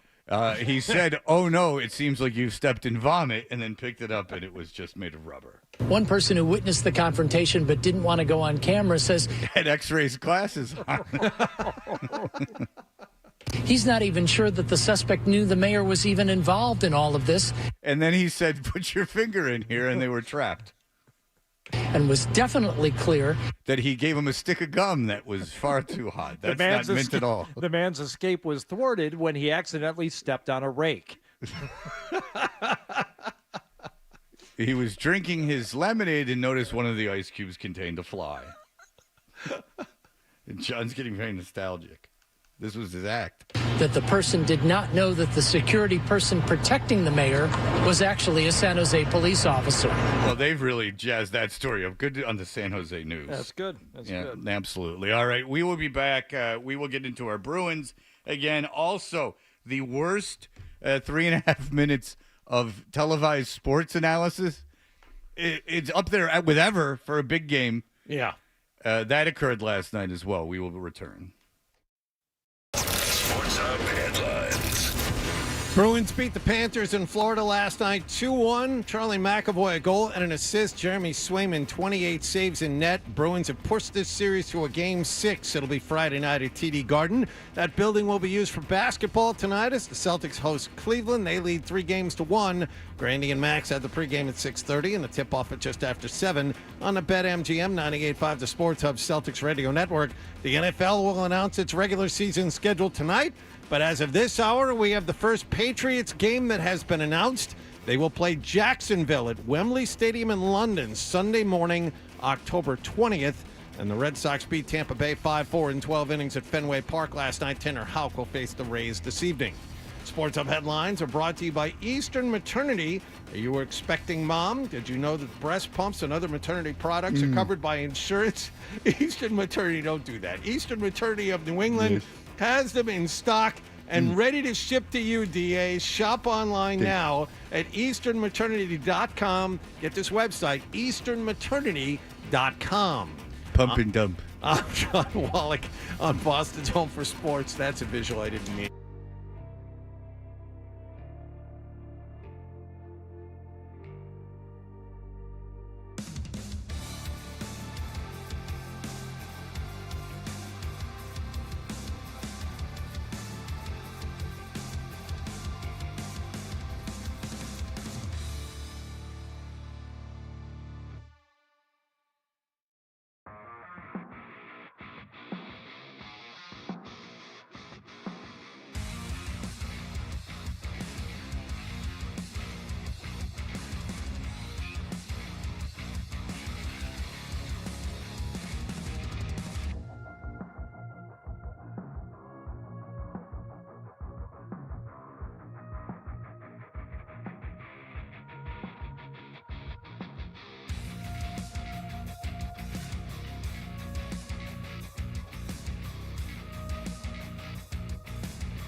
Hey, we're Toucher and Hardy, brought to you by FanDuel Sportsbook. Make every moment more with FanDuel. Before John got his titillating maternal story read. Mm-hmm. Look at that, the ladies representing on 98.5 The Sports Hub. By the way, congratulations to the Ayla Brown. My daughter has a friend named Isla. I apologize. I called Ayla Brown Isla to her face once. Oh, Jesus Christ. Oh, God. Your foot was really in your mouth, but she had a kid. Yes. Last night. She worked yesterday. So we all got hugs this morning from the fill-in. Yes. Not Danielle. Not from Ayla, but I'm going. Ayla's I would imagine in a hospital. I'm going. Nursing, pumping and dumping. I'm going straight there after the show. You have a relationship with like that? Zola might. No, I do not, but I think it's the right thing to do. I think we should all show up. Oh, we should send flowers. And ask to hold the baby. You want to? There's nothing like the smell of a new baby. Now, you said, John, we're going to get at 8 o'clock to the worst 3.5 minutes of sports analysis. It's just us talking. But but really during a game that you could ever hear. And it happened last night during the Bruins game. But this just came out, John. What's the news? NFL announces its regular season schedule tonight, but there have been leaks throughout this week. Today, the NFL officially announced its international games. There are 5 international games. We knew about some of them. Green Bay playing Philadelphia and Sao Paulo, Brazil. But it is now officially been rumored for the last 48 hours. Patriots have a game in London this year, October 20th at 9:30 in the morning at Wembley Stadium against Jacksonville. So I believe that's week 7. I think that's week 7. So that's one of Jacksonville's 6 home games that they play in London? Yeah, they have 2. They actually have 2 games in London this year. The Sports Talk radio station in Jacksonville sells its 11 to 2 p.m., 11 a.m. to or 10 to 1 time slot. Yeah. To some guy. He's just some jackass, and they have sell paid programming on for the midday show? Yeah, it's a guy who just wants to be because I heard it, and I'm like, this is arguably the worst show I've ever heard. So I investigated. He had like 5 Twitter followers, and he buys the time on the Jacksonville radio station. Oh, my God. That's how big a market Jacksonville is. Their midday show. It's an AM sports talk station. It's got ESPN programming and a live afternoon show from someone I guess they hired, but it's a guy who paid the station to be on, like a guy who had success in sales or something. Go ahead. And also, as we were talking right before we came back on, the Jets also have a game in London 2 weeks earlier against Minnesota, which could set up, if J.J. McCarthy is not the starting quarterback at that point, the Jets against Sammy D. Oh, the legacy game. Oh, the Jets the against memories. Sam Darnold and the Minnesota Vikings. Oh, the memories on October 6th. But if I was going overseas, if I was going to an away Patriots game this year, I would go to London. That would be the game I would go to. Yeah, that would be the most fun. It's no different than I think it's quicker than flying to Los Angeles. Wembley Stadium. I've never been. I'm told it's really something to behold. I have never been there either. I enjoy London. So that's where the game is. So good on the Patriots for getting that on. I don't think that's the station.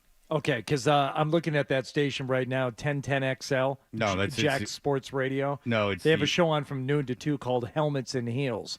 And it's 3 women who I believe talk about football and also shoes. Yeah. What's it called? Helmets and Heels. Oh, I have a joke I can't tell. No, it's about okay. Who would wear a helmet and who would wear the heels? Well, what would you like to do with that heel? Should that heel be? I don't know. Perhaps place its stiletto heel on my forehead and push. Perhaps my groin area you could stomp. Well, we really just talk about the shopping of shoes and where to find them. Yes. Where you find them, and then you put them on and you step in mud. No, I don't want you to think that we're talking about putting our bare foot into a shoe. No, you put your shoe on, then you step in the pile of dead mice. Shoes and helmets and shoes. That strangely enough, they can swear on that show, not because it's legal, but because no one would hear it. No, it doesn't matter. It just doesn't matter. They can do whatever they want. All right, so periods and periods. It's about hockey and your menstrual cycle. Jesus. Why Jesus? Why invoke the name of Christ, Jonathan? cycles and cycles. We talk about motocross and menstruation. They're all at the same time. Well, they're obviously on the same cycle, unless one of them's menopausal. Right. You would assume that they're all on the same cycle. They're all in the same room together 3 hours a day. Right. We know how that works. The show gets very negative. The 21st through the 24th. They start. It sounds. They rip it off Felger and Maz. It's when they get very caustic. They start crying. Jacksonville lost yesterday.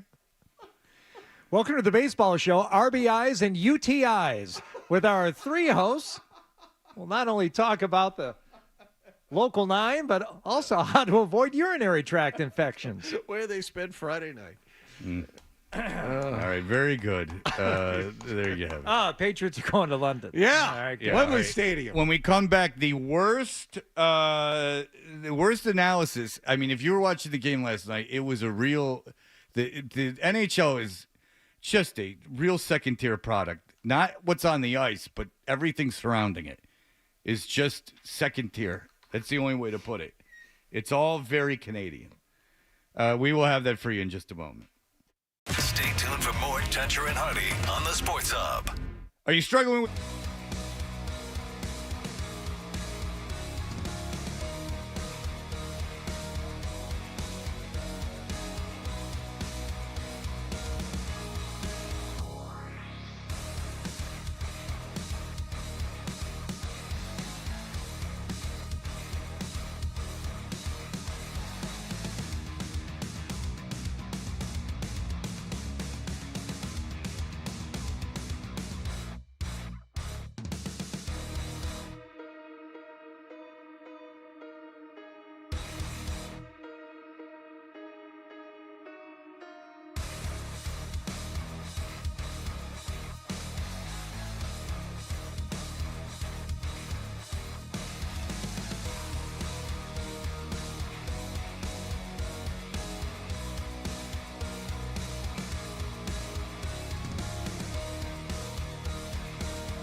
Crawford for three. You're listening to the home of Boston Celtics basketball. 98.5, the Sports Hub. Now, more Tuncher and Hardy on the Sports Hub. We are Toucher and Hardy, brought to you by FanDuel Sportsbook. Make every moment more with FanDuel. And we're on YouTube. Simply go to youtube.com and put in 98.5 the Sports Hub. Yeah, it's called Hitting the Post, baby. I know when Steven says this thing. Last night, the Bruins... What's up, Danny? No, I was going to reference something that pissed me and Hardy off about the post, but I don't know if we've ever brought it up with you. About hitting, what do you define as hitting the post? What is the post, Fred, in music circles? I think there can be multiple posts in that if there is like a scat kind of thing, you can talk up to that. And then they say that if you can incorporate that sort of into your intro, but if you were not as talented a broadcaster, a DJ, you would not incorporate that in the post. It could be, I think it's not to play, this is ironic going into the segment we're about to do. True. But I would say that it could be either. It could be the first vocal, the first time a voice is heard, or it could be the first time the actual singing starts. Or if you're talking up the ramp of Smells Like Teen Spirit, do you talk all the way up into the lyrics, or do you talk after the first 8 seconds of the non-distortion guitar and then shut up? Most likely, yeah. If you were doing it well, you would stop. You would shut up as soon as the bass and the drum kick in. Thank you. And would you consider that hitting the post? Yes, but I would also consider hitting the post. I mean, you would have to talk for a long time, but Right. when he we were all punk gods or whatever he says the first line. It's an interesting conversation. There's many layers to it. You've opened up. I don't have a definitive answer. I apologize, gentlemen. You know who else didn't have a definitive answer? Hey-oh. Obviously, what turned out to be the game winner, which just shows you how important that goal in Game 4 was. Like, it's easy just to go, all right, they counted the goal, like, go back and win it. Yes. It just tied it, go win it. But, I mean, this was the difference in the game. So, I mean, and that was the difference in that game. So, by now, McAvoy's game winner, Bobrovsky, they said they counted the goal. Then Florida went to review it. We heard Ray Croft saying that he thought it was interference. I heard Canadian guys, so I know they're legit, saying that it was a 50-50 call. So Toronto, didn't want the heat, so they just decided to side with the Bruins. Regardless, it would have been anarchy. Bobrovsky dropped his stick on purpose, and I guess that's what goaltenders do. He dropped his stick to emphasize, like, look, I've been interfered with. But, John, you made the point. It probably wasn't geeky, or who was Oliver Ekman-Larsson. No, but who was the Bruin? The Bruin that was supposed to have interfered with Bobrovsky. Oh, that was Heinen. Heinen, thank you. So thank you, Danny. So Heinen, but Bobrovsky thought that Heinen had touched him, but it actually wasn't Heinen. Heinen, though, did touch his skate with his left skate. I mean, it was so minor compared to the cross-check of Coyle into Swayman that it was ridiculous. So we're all watching this on television. Again, this whole NHL operation is a JV situation. It used to be good. And as much as I make fun of McDonough, how much he sucked on Monday Night Football, he's good at hockey. Like, he doesn't bother me. These guys all bother me. So I think I can just let this play. We all saw it. This is last night, these idiots at ESPN. I mean, it's infuriating. It's infuriating. So here it is. Frederick to Coyle. A one-touch further, right down Broadway. Score! McAvoy in transition. Beautifully done by the Bruins, and they've got the lead back. Paul Maurice just signaled to the officials this might be a Florida challenge. Heinen in front of the net. Looks like he comes in contact with Bobrovsky's stick, knocking it out of his hand. Now, before this, I thought the challenge was going to be, of course, too many men on the ice. Because when they show the long shot from behind the goal, you see McAvoy come off, and McAvoy joins the play, and you count. There's 1, 2, 3, 4, 5, 6. But it doesn't give you the real-time feel of what it was like. They were actually in a change, and that change, while it wasn't even really borderline, And again, I heard Jaffe talking a little bit about this on the Brew, on the sneak preview. The of morning the brew. He's like, okay, that type of change is fine. It looks like too many men for his second, but only in a still frame. It wasn't. So that was not the challenge. Immediately, the challenge was about this. Tynan in front of the net. Looks like he comes in contact with Bobrovsky's stick, knocking it out of his hand. Get a great look at it from the overhead here. So Artie's wrong because he didn't touch Bobrovsky's stick. So already the guy's wrong, but it gets much, much, much worse. But as you're watching it and you're relying on them and you trust them to know what's going on and know what they're talking about, that's what I just took to be the case. And I'm not investigating it in that instant to see if he's right or wrong, if, who actually touched the stick or if he just dropped the stick. I'm like, oh, yeah, I guess maybe I'm ready. he did. I'm ready to start lighting fires at this point. Like if they So already you know they're wrong? No, I'm pissed. No, I don't know they're wrong. Okay. I'm pissed that if they allow this goal, if they allowed that goal, I'm coming in here the next day and I'm saying, all right, something's going on. This is crazy because the way they stopped play, not to stop the audio, but the way they stopped play, I didn't even know they could do it. The puck's like at one of the dots, and they stop play to see if Bobrovsky's okay. They're like, all right, everyone's cool out. He looks like he's winded. I didn't even know you could do that. I don't think any of us knew that you could do that. They just stop play to see if the goaltender's okay. Again, I saw live Campbell on a penalty kill play a minute with a broken leg, and no one stopped it. Like if you're standing, they don't stop play for you.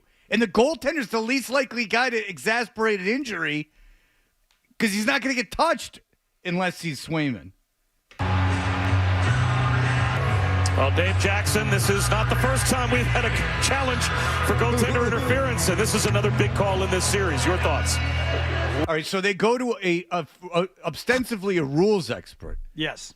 I don't even know if I used ostensibly wrong. That's probably too big a word for me. But they go to a rules expert. So this is an ex-NHL official. His only job is reffed over 50 playoff games. This guy. They had the graphic on the screen underneath him as he was speaking. That's not that impressive. He was supposed to, he must have sucked. He was supposed to have expert knowledge of this subject matter. Well, they're paying the guy. This is why I'm paying you, because you are going to come in. Listen to this idiot.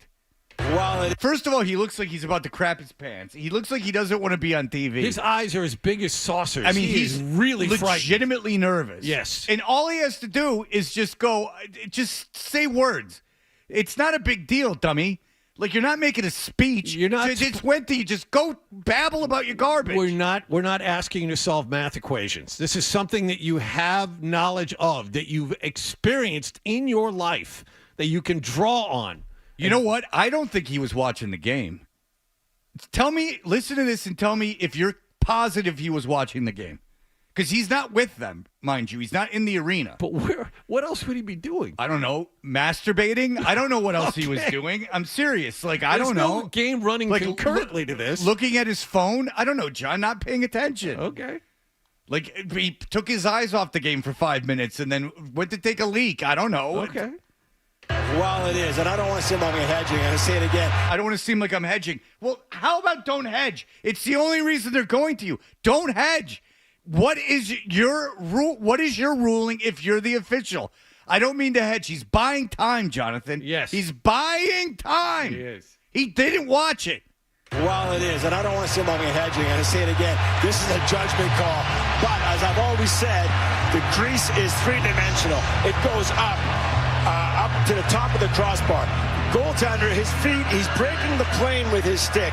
If you watch the overhead view, his stick, I believe his stick to be outside the crease. If you take that line of the crease, it's up. The stick is in the white paint right now when contact is made. So that's the only thing I can say that this goal is going to stand, because that stick is outside the crease. The player doesn't go in the crease to make contact with it. Now, Jack, as we're looking at this, we can show that overhead again. Hyman's stick actually comes in contact with Bobrovsky's right pad.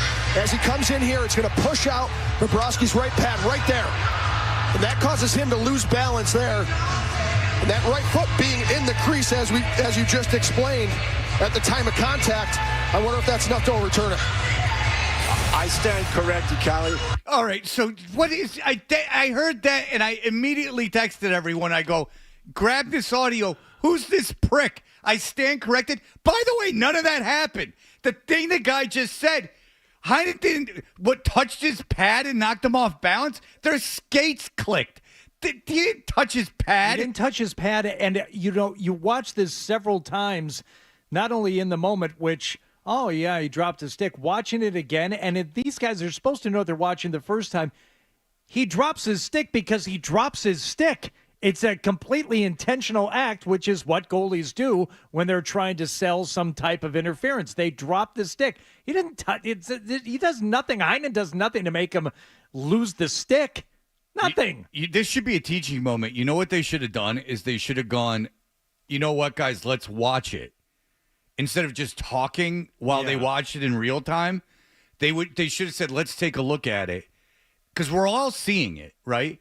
And showed a couple replays. This is what good broadcasters would have done. They would have showed it, looked at it live, because they can't catch up. They've been watching the game just like us. So watch a couple of the replays. It's only like 30 seconds. And then start talking. Instead of just talking live, you dum-dum. What do you think? Even if he said, hey, guys, would you mind replaying it a couple times? Like, I've only seen one replay. Like, I'm going to watch it along with you. Okay, good. Or just don't go, I stand corrected. But then you're useless to everyone. How did you miss it? I mean, no, but your the job, expert. Just don't say I stand corrected. Your job is not to be swayed by the color analyst. Your job is to have an opinion. Say nothing or stand by what you said. Stupid. I stand corrected, Callie. Yeah. We thought you would be good at this job. I stand corrected, Callie. That's really good. I didn't pick that up, but I was watching because Bobrovsky's stick went out of his hand. That's a great pickup. I think you're right. That's contact in the blue paint. He pushes Bobrovsky's pad. So the whole thing about the stick was nonsense being out of the crease because Bobrovsky dropped his stick. And so now it takes the color analyst to tell this rules guy, this moron, while they're yammering. And by the way, as a Bruins fan, you're saying you're really invested in this, so it makes it 1,000 times worse that they're just babbling nonsense. There's a good chance this is going to come back.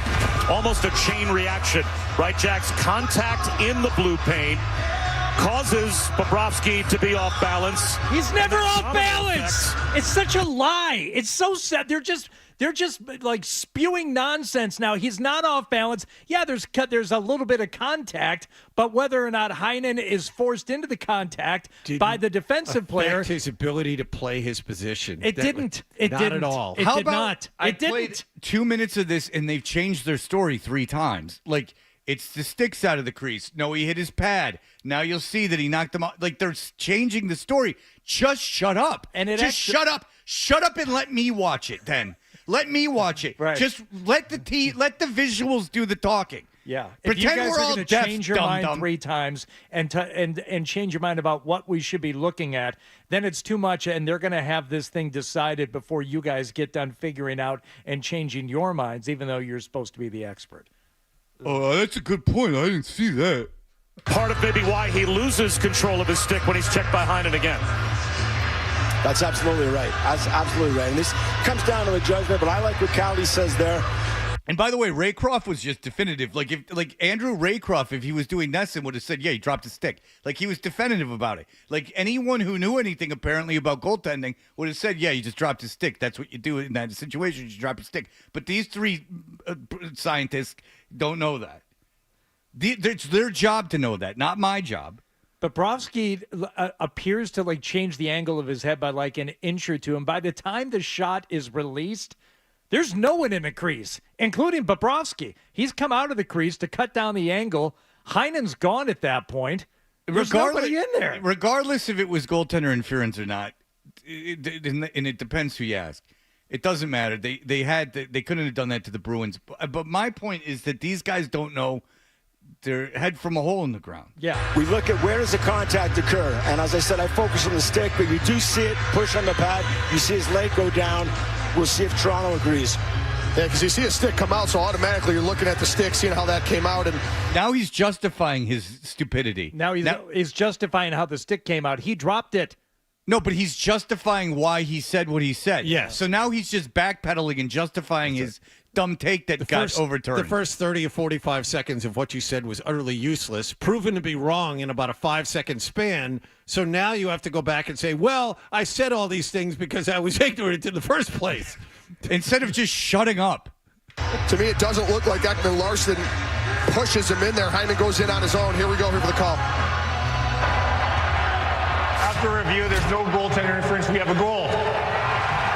So, Florida has an unsuccessful challenge. as it turns out, he was right in his ignorance in the first 30 seconds, got backed off of it, got swayed to the wrong point of view, and now is really in trouble. Or otherwise known as, you're never going on this show again. You're a disaster. Oh, my God. The goaltender. Because it's okay to be wrong.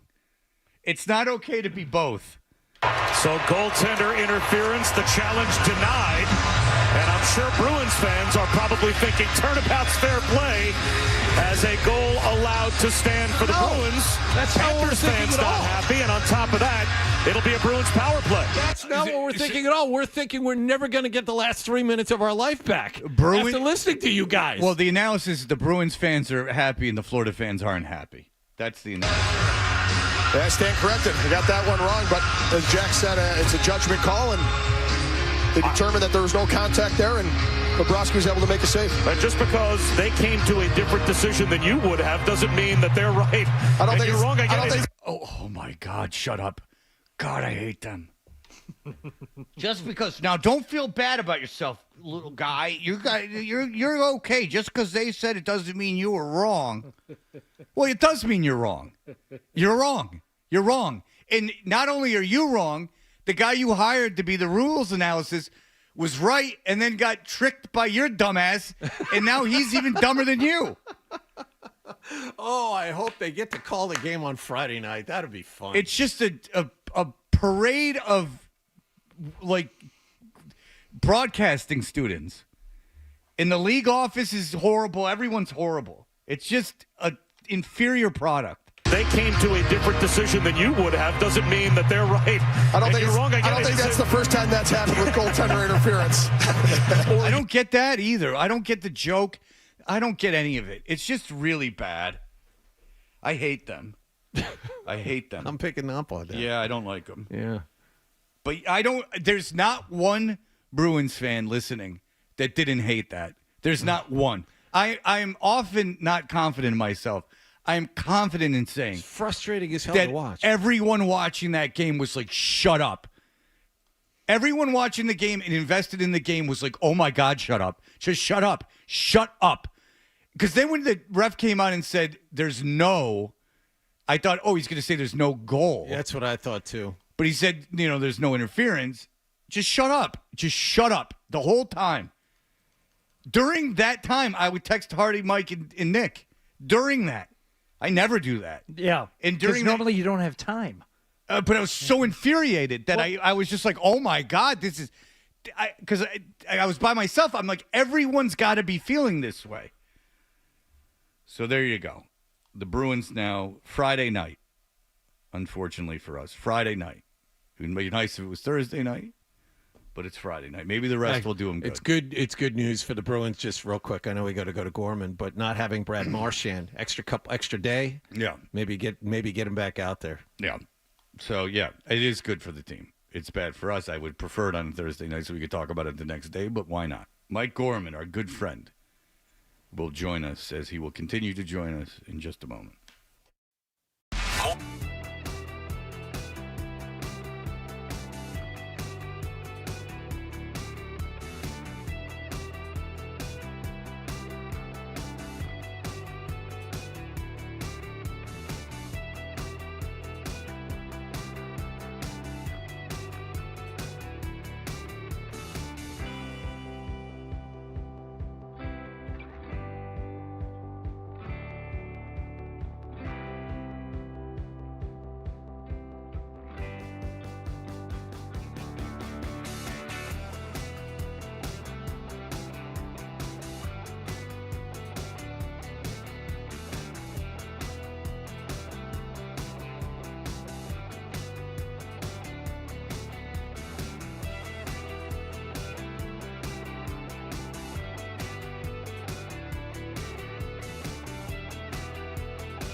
Hey, we're Toucher and Hardy.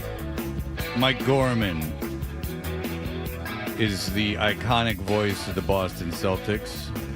Hey, Fred. And he's on the Volkswagen Dealers Expert Hotline. Hi, Mike. Hi, Fred. How you doing? I'm good. How are you feeling? Well, I cry sometimes when I'm lying in bed just to get it all out what's in my head. And I'm feeling a little peculiar, to be honest with you. 4 non-blondes, they play in the background. Are you kidding me? What's that all about? I didn't want to. It's so funny you said that. I didn't want to convolute it any more than I already get in my own head, but I was thinking the same thing as you. I'm like, this arena is the most annoying arena of all time. Have you ever, as an announcer, had to throw it to someone, and then you're like, oh my God, this guy's a buffoon? No. That's how I lasted this long. We're not calling the NBA buffoons. Yeah. But I don't know if I can ask this correctly, but you understood you were on TV. I think that's fair to say that you understood you were on TV and that were visual images. Yep.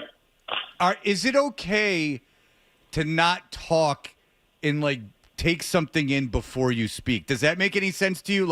Or do you have to are they like, go ahead, Mike, talk? If you're replaying taking something in before you speak eliminates half the announcers. They're gone out just on that area there alone. Right. I'm always thinking. I always have producers come in my head going like, "Mike, you still breathing out there? He's alive?" Because I don't talk that much in situations like that. So if the color guy, and besides, I'm not being paid to analyze what happens there. I'm being paid to say who got it and what time it was. That's what the analyst's supposed to do. So if he wants to talk, I think that's fine. But if you're a play-by-play guy, you just say, hey, that's 4 non-blondes, isn't it, in the background there? I like that song. and then you're like, I like that song, and everyone goes, oh, I'll never listen to you again. Yeah. How dare you? Don't Let Me Down by John Lennon, was they playing in the background too? Like, come on. I thought you guys are all talking about, no, let's listen to what he said this time. I'm saying, who's going to be playing in the background now? Who they got this time? I missed the last 2. I didn't know who they were. You're very changing them pretty quick too. Yeah, you're very fortunate that you worked in the NBA, which is it seems like there's a little bit more care put into the product than is going on with the NHL right now. It's very frustrating to watch. Well, very frustrating. The NHL has always been what they are. I mean,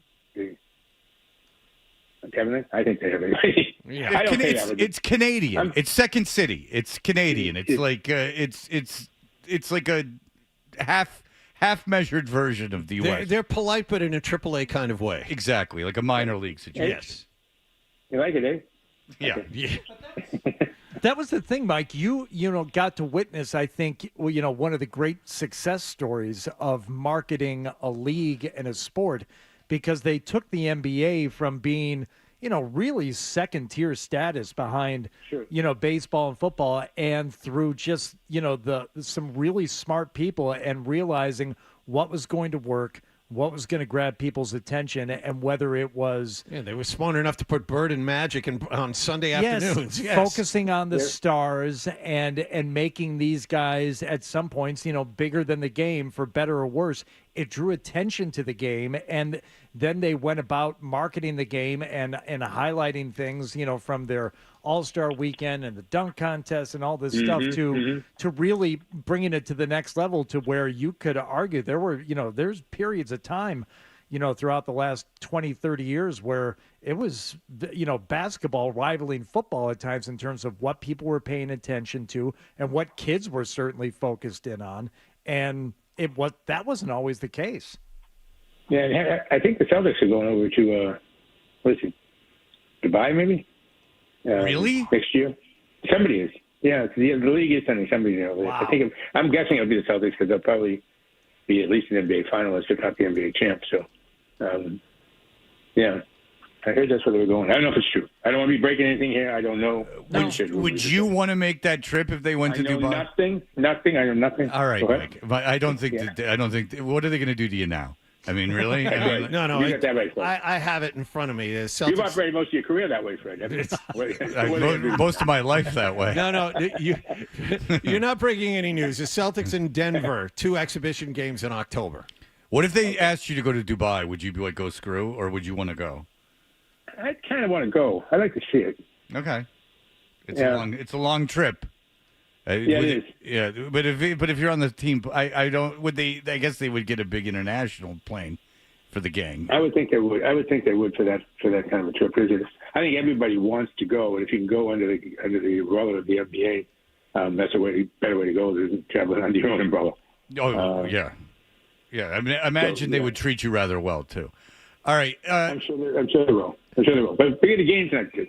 Yes. Hey, while you guys were all watching that thing that was very amusing to hear you retell it, how about the Joker last night? What do you have, John? 40-something points and no turnovers.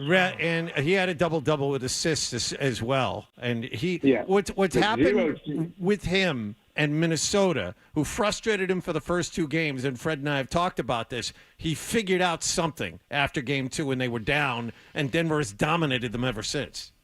Yes, he has. He just never those shots he throws up, those half-hook shots in the lane and stuff like that. Yep. He's a remarkable player. Just a remarkable player. I've heard people starting to talk now. He could be the best ever by the time it's true. His vision. It's his vision. It's like he has eyes in the back of his head because he can pass. Like you said, he's got that that kind of mid-range game. 13 assists last night. Yeah, he's got incredible vision. It's almost like he was gifted it. You know what I'm saying? Like it's not like a learned thing. Like it's almost like this second nature to him. I think Bird had 3 straight MVPs in the mid-1980s, but Jokic has 3 MVPs in the last 4 years and was the runner-up to Embiid the year he didn't win it. So, I know. He's on a run. He's on an unprecedented run at this point. Yeah. Do you sometimes look at his game, Mike, and think it's like almost methodical? Because you mentioned, the lack of turnovers last night. 40 points. He didn't turn the ball over once. And it can almost lull you into like a hypnotic state watching him because he does take things, I don't want to say slowly, but methodically. It's almost like it's thought out as he's doing it. But they always talk about how guys who are playing really well, they see the game in slow motion. It's like the opposite is with him. Everybody becomes slow motion when he gets the ball. Right. It's very funny. Who do you like in the PGA, by the way? Not to change the subject, but who do you like, Hardy? Oh boy, it's hard not to like Scheffler. I mean, he's not anywhere near the status of, I would say, Tiger certainly, or even Koepka or Spieth when they were playing at their highest. But right now, if he's anywhere within 3 strokes of the lead on Saturday, his game is consistent enough to where I think he could be the one. I wouldn't like him at the U.S. Open, but on a PGA setup, I would like Scheffler. Mike has won a tremendous amount of money on the golf game.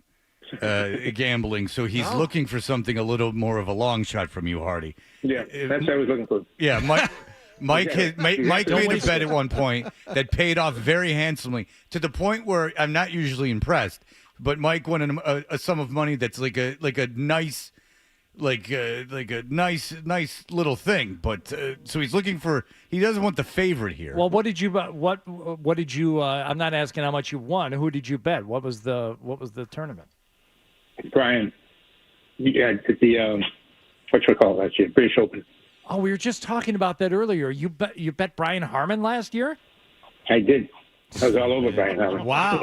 He had a guy that suggested Brian Harmon, and the odds were astronomical, and so Mike got basically $8 billion to 1. Well, no, I mean Mike bought a jet. Really, what he got? He could fly that down. He had $100,000 at 20,000 to 1 odds. Okay, take Oberg at plus 2,200. Take Oberg if you want a long shot. How about Jason Day? Oh, I don't trust him. I don't trust him. I don't like it. He's played well the last few weeks. I would take Homa before I would take Jason Day. He's always dizzy. Yeah, I like Homa's. Yeah, I like Homa's chances too. Yeah. All right. All right. I appreciate that, though. I know you like some good golf talk. Just like that. But what are you doing Sunday morning at 7 a.m.? Is there any chance? He's got a show you might not have heard of. It's electric, Mike. You go on there. It's really good. I'll give that a shot. Okay, thanks. All right. So tonight, Celtics to put these guys away and get some extra time off, because if Indy can hold serve, then that series has 2 more games to go, which translates into about 4 or 5 days, and that translates into probably an extra day rest for whoever comes out there before they play the Celtics. So to make a long story short, Celtics get themselves a week off by beating Who they're playing? Cleveland. I know, I'm kidding. No, I know. They said beating Cleveland. No one's going to be on the uniform for Cleveland, what I understand. Oh, really? He's doing that with now, too. Yeah. Donovan's not going to play. Oh, yeah, so there's really no reason to watch. Donovan Mitchell, Jared Allen, and LeVert hurt himself in the last game. All three could miss tonight's game. The New Jack Swing will do that to you. And you want to play the Knicks, right, just because of the atmosphere? I do. Yeah, I do. And what's better than the Boston-New York rivalry? It brings down all the people who are here, translated here. They scalp their way into the Garden, so the Knicks will have a fairly loud bunch rooting for them. And then on the other side, a lot of people get down to jump on the train and go to New York for the game. So that's great stuff. And then to come out of that and play Denver, that's a great 3 weeks of basketball. Yeah, that should be, and it should make up for how terrible these first two rounds have been. Mike Gorman, thank you. All right, Fred. Hey, you guys going tonight? I am going tonight. Oh, Jesus. I got a ticket. I'm going tonight, Mike. I'll see you there. All right, son. Look forward to it. Yeah. But you know what? I was at a couple of the games, but I didn't text you because I knew I would just be stopped. I knew that I couldn't even access you, that you were too far, Michael, too far from me. Too far into the zone. Yep, you're in that rarefied air with the people. Yeah, you were feeling a little peculiar, weren't you? I was. So I went outside, and then I took a deep breath, and then I jumped off a cliff. All right, Mike. Thank you so much, Mike Gorman. We apprate it. Adios. Thank you so much. Thanks, there you Mike. go, the great Mike Gorman. How much did he win? I wasn't going to ask him, but I'll ask you. I don't remember, but like enough money where I was like, because you know how when you gamble and then like say you win like a couple $1,000s or something, and you're like, wow, that's cool, but a couple $1,000s isn't going to like change anything. It was like if you received this, it was enough money where like it would be like, okay, like, now what am I going? I have to do something with this, right? Like a couple paychecks or like 3-4 paychecks like don't matter. Oh, like this is like a supplemental income. Oh, Brian Harmon. That's impressive. So Harmon is playing with Scheffler, right? Yeah, and Wyndham Clark. Nah, that's right. The U.S., British, and Masters champions. Tomorrow morning, Fred. All right. PGA Championship.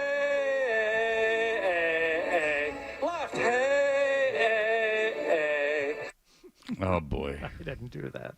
That's not me. All right. We'll be back in just a moment. Sports Hub headlines. Bruins won in Florida last night, beating the Panthers 2-1. Jeremy Swayman, 28 saves, including a season-saving stop on Sam Reinhart with 9 seconds to go. Bruins still trail this playoff series 3-2. They host Game 6 on Friday night. Celtics host Cleveland tonight, up 3-1. They could put the Cavaliers away with a win this evening. Grandy and Max have the pregame at 6:30 and the tip-off at just after 7 on the BetMGM 98.5, the Sports Hub Celtics Radio Network. Kristaps Porzingis is still out for the Celtics. Patriots have found out at least one game they're going to be playing this year. The league has announced this morning they'll play Jacksonville at Wembley Stadium in London on Sunday morning, October 20th. That's week 7 of the season. The entire schedule will be announced this evening, and the Red Sox beat Tampa Bay 5-4 in 12 innings at Fenway Park last night. Sports Hub headlines are brought to you by WellPoint, formerly Unicare. They've teamed with Charlie Coyle, Mass State and Local Police, the professional firefighters of Mass, and Bruins Radio for face-offs for first responders. If you or a loved one are thinking about suicide, get free and confidential help 24/7 on the Lifeline Network. Just text or call 988-NOW. I'm John Wallach at Boston Home for Sports, 98.5 The Sports Hub. Your next update at 9 o'clock. Hold everything 98.5 The Sports Hub has to offer in the palm of your hand. I need that. Listen live. Get breaking news. I need it. Download the Sports Hub app.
Sean, go ahead. Hey, what's up, guys? Love the show. Hey, I'm not a Boston fan as a disclaimer.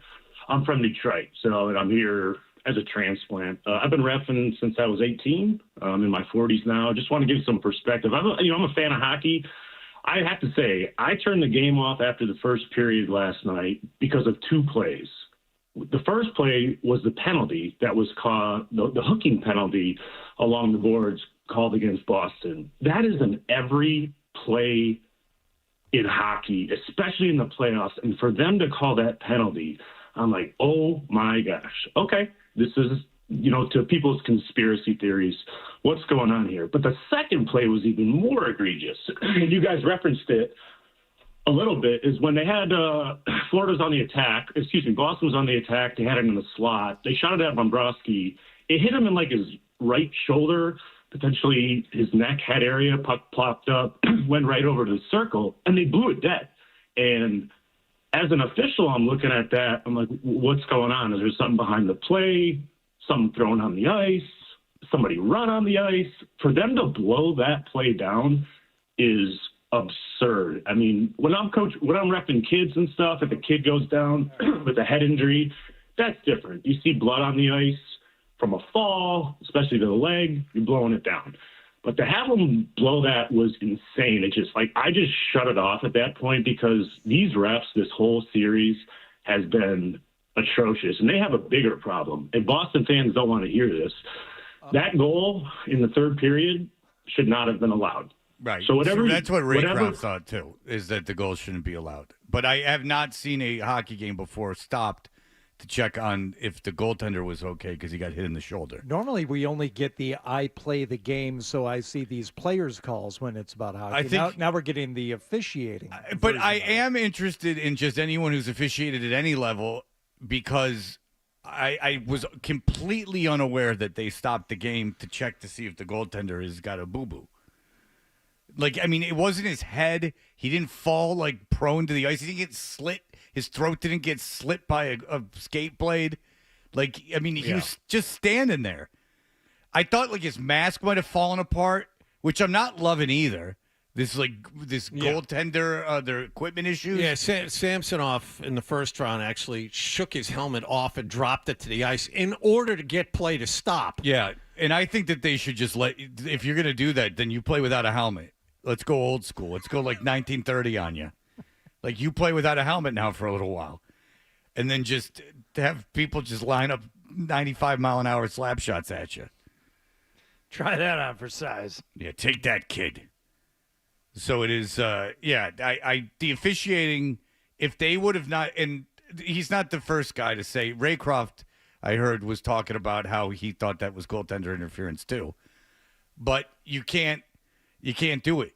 You can't do it because it's such a marginal infraction compared to Coyle getting checked into Swayman and Swayman being tackled.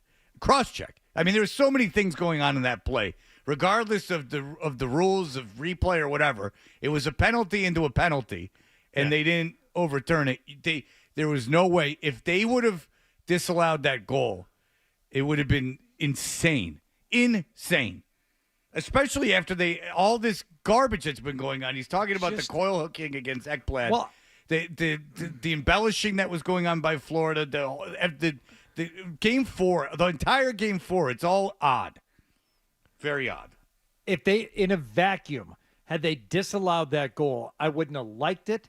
I don't think that looks like interference by under the spirit of the rule. But in a vacuum, had they done it, fine. But on the heels of the goal that was not overturned against the Bruins in the previous game, there's no way. You can't overturn that goal based on goaltender interference. In theory, Toronto takes each and every call in a vacuum. In theory. Well, that's what you're supposed to. I would agree. I think they were very aware. They were hyper aware at what had happened. And if there was any thought about overturning that goal, whoever's in charge in that room said, no, you can't do that, considering what just happened. Late last night, I heard 2 Canadians talking about it, so I trust their perspective. And they said it's a 50-50 call, and there was no way the league was going to go against the Bruins. That it really was 50-50, that they could see either way. And if that's the case, say that's the case. No. Even if it was 75-25, if there was 25% chance that wasn't a penalty, you cannot call that. You cannot. I mean, today would be insane. Because I'm telling you, we'd be all over Sweeney for not going after the officials in the press conference that he called. We would be all over him for that. Like, the season would be over because that's the game-winning goal, which takes us back to Game 4. And if they would have disallowed that goal, it's easy to say, all right, they just tied things, go out and win it, which I'm sure someone somewhere said. Well, I'm sure they said it in Florida. Well, fine. Well, now it's tied up. Just go out and win it. Well, that's the difference in the game. Like, well, they scored another goal. Yeah, but that's due to the chain of events.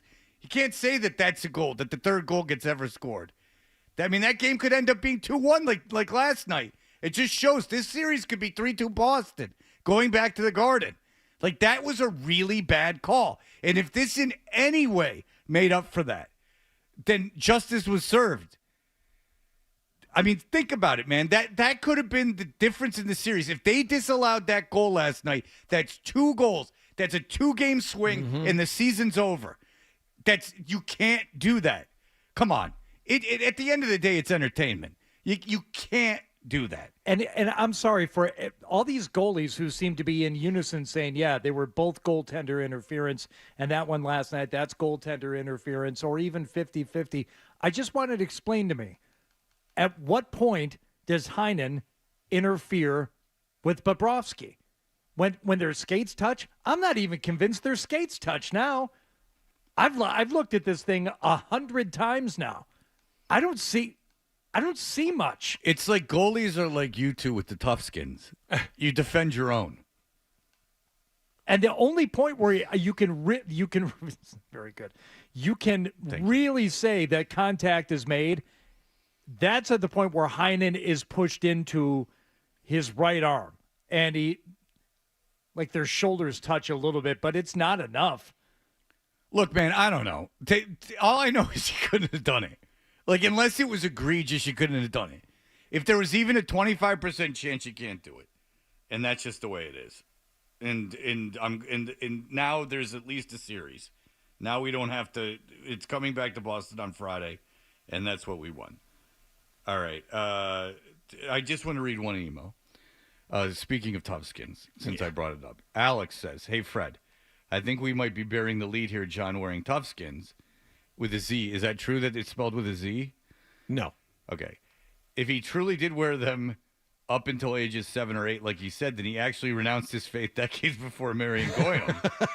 And if so, then he basically was indoctrinated into this refusal of Judaism by his parents since they were buying his clothes.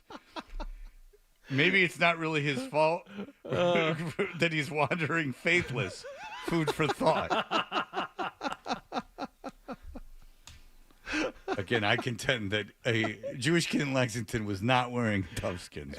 You would be wrong. This kid did. But then Barry Siegel said that he went to school with a Jewish kid that wore tough skins. Billy Jaffe's Jewish. Did you wear tough skins when you were a kid? You know what tough skins are? No, he has no idea. Billy was too busy as a freshman going to prom. He brought my morning brew hat. Yep. Look at that. I listened to Morning Brew today. That's brought the hat. I got a nice text from Hardy at 4:30 in the morning saying thank you to Billy for putting out Morning Brew at a decent hour. Oh, I listened. I on did the way too. into work today. I listened on my way in. Thank you. And now we have the host of Morning Brew, Billy Jaffe from Nesson. He'll be joining us in studio. You're listening to Toucher and Hardy on the Sports Hub.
From the Town Fair Tire Studio, the home of the Bruins, Patriots, Revs, and Celtics. Come on, Max, step back. 3 is good. Boston's home for sports is 98.5, the Sports Hub. The Beasley Media Group Station. Sports Hub headlines. The Bruins are still alive this morning after holding off the Panthers down in Florida last night 2-1. Charlie McAvoy had a goal and an assist for Jim Montgomery in this one to lead the offense. Charlie asserted himself really well. Maybe he wasn't as clean as with the puck as we usually see him, but that big hit on Reinhardt, he's extremely competitive. You could see him talking a lot tonight on the bench, and his play was instrumental in our victory. Jeremy Swayman added 28 saves in net for the win. The Bruins now trail this playoff series 3-2. They have home ice for Game 6 on Friday night. The Celtics play Cleveland at the Garden this evening, leading that playoff series 3-1. Grandy and Max have the pregame at 6:30 and the tip-off at just after 7 on the BetMGM 98.5 The Sports Hub Celtics Radio Network. Kristaps Porzingis is out again for the Green. Cleveland has listed Donovan Mitchell, Jared Allen, and Karis LeVert as questionable. The NFL will announce its regular season schedule tonight, but we now have the first Patriots game of the season that's on the board. They'll play Jacksonville at Wembley Stadium in London on Sunday morning, October 20th. And the Red Sox beat Tampa Bay 5-4 in 12 innings at Fenway Park last night. The 4-game series continues this evening. Sports Hub headlines are brought to you by the 99 Restaurant, where every Thursday it's trivia night. Head over to the bar for great drink specials, 6 packs of bone-in wings for just $4.99, and a chance to win great prizes. You gotta love the Nines. I'm John Wallach at Boston's Home for Sports, 98.5 The Sports Hub. Your next update at 9:30. If you've got the app, you've got Spirited Sports Talk. I have one ear and I got that. 98.5 The Sports Hub. Panthers have it left point. Verhaeghe shoots off the end boards. Sent to the near side with 14 into the slot. It's fired just wide. Carlo. That was blocked. Chopped into the far corner. It's centered out in front. A shot by Reinhardt. Denied by Swayman with 5 left to the net. The Bruins cleared all the way down. We're going to see on Friday night in Boston. They're throwing the Rats on the ice as Jeremy Swayman and the Bruins celebrate tonight. Charlie McAvoy, outstanding. He registers the game winner and an assist tonight. Again, your final here at the Amerant Bank Arena. Bruins 2, Panthers 1. Don't do it. If that guy comes in here, Jaffe's going to attack him. I'm telling you right now. I don't know who's under that thing, but there's always like some plush thing walking around. Yeah. It's a furry convention here at City Side in Waltham. I was telling Hardy like a story, and he's like, "Hey, look at the Garfield in the hall." I'm like, "Eh." You ain't telling me a story. It's like this never-ending story with you lately. The ongoing saga. I know. It's so fun for you to listen to me. Billy Jaffe is a Bruins analyst for NESN, and he's delivered by Granite City Electric GCE Night Train. Electrical contractors, get on board the GCE Night Train. Order your materials to be delivered overnight to the job site the following morning and save time and money. Go to GCEnighttrain.com. Billy joins us in studio this morning. Hello, Billy. I got to put you up. All right, Hardy. That's nice. You were talking to Billy, and you heard Andrew Raycroft does a podcast. You can notice these two Benedict Arnolds wearing Morning Brew hats. Mm-hmm. Yeah, if you're Fred is this on YouTube. very threatened by you and your podcast. Well, now he's putting them out at 6 in the morning. I don't care for that. That's competition. Those were my our producer instructions. put it out early just for you guys. So now you can't gripe about it. No, I did. I listened to it on the way in, and Andrew Raycroft was saying he thought that was goaltender interference, and I said, goaltenders, it seems like they look at themselves as like a minority, like all for one for all. Like it's you can't the go goalie against. union. Yeah, exactly. Like, that's a better way to put it. Like it's like a union. It's a small club that you're not allowed into. Right, yes. and so like that's it's a better tough way to club put to it. get into though as well. No, you got to not want to have to skate. But the but Hardy, based on Raycroft's comments, I think you've turned a corner in your life. I've turned a corner, and it's personal with your buddy Razor there because he is a goalie. I've just decided I'm anti-goalie now. These whiny pricks constantly, and it's bad enough that they're just weirdos. like tip to tail, every single one of them. He's the most normal that I've ever met. And he's not that normal because he's so normal. for a grown man who played a professional sport like hockey, the amount of whining that these guys go, and it's like, oh, we're so misunderstood and nobody gets us. Nobody can understand. Yeah, I can understand it. You're almost becoming like kickers in football. You're presenting yourself as a necessary evil. The kickers in and sport. punters are in the game every how many minutes? If you're a bad team, they're in it more, but otherwise they're in it, like there's just a lot of standing around in that crease. Just drinking water, just looking around while the puck's in the other end. They're not playing 90% of the time. Goalies seem to have become less and less important. Odd. I agree. Oh, stop. They've become less and less odd as the game is evolved. They used to be the weirdest guys. Well, because it used to be hazardous. I mean, you used to have to be out of your mind to play goal. You're right. Yeah, with the equipment that they played and used. Yeah, and they would develop tics, like for real. Like I'm not joking. Like they would get all like PTSD and like gun shy and stuff. Yeah. Because obviously they didn't have nearly the equipment they have now, so they were like real weirdos. Like they're already bizarre personality to want to play that position. Yeah. And have pucks. Pucks suck. Like getting hit with a baseball is like unpleasant, but it's not the worst. Like a puck is a whole different matter. Like that sucks. The idea that these guys were playing basically in shells with no helmet on is insane. And now, was it you that did it in Atlanta, or was it Jimmy that went in net? It was Jimmy, right? No, I didn't do that kind of shenanigans. Yeah, and Ferraro took slap shots at him. Yeah, and Jimmy like saved it. Then it like kind of went sideways for Ferraro. Yeah, because Jimmy was able to save some of them. So okay, real quick, because Jaffe brought it up. This is like you've experienced something like this. Remember when Artie Lang, he did it with Hardy's Station. Artie Lang on the Stern Show went and like faced a women's softball pitcher, but she was pitching overhand. Yeah, and he's like, I'll be able to get a hit off of it. Well, Jimmy was this like little kind of like nerdy guy. He's a great guy, a friend of me and Billy. Still is little and nerdy. Yeah, and but now a very successful real estate agent. It's very impressive. So he's this little nerdy guy, and he was like, I'm going to play goal against this professional women's soccer player. And they were like, oh, okay, like this is going to be funny. And he was able to like stop her every time. Oh, boy. So let's do hockey. Oh, and boy. so we should okay in a like a breakaway, like in a shootout situation. No, but could I do what Bobrovsky has done for half the time? Yeah, he hasn't had to face that many shots. If I have guys just laying out in front of me half the time, to paraphrase a former coworker of ours, NHL goalie, not that tough. One out of every five not makes that it hard. to him.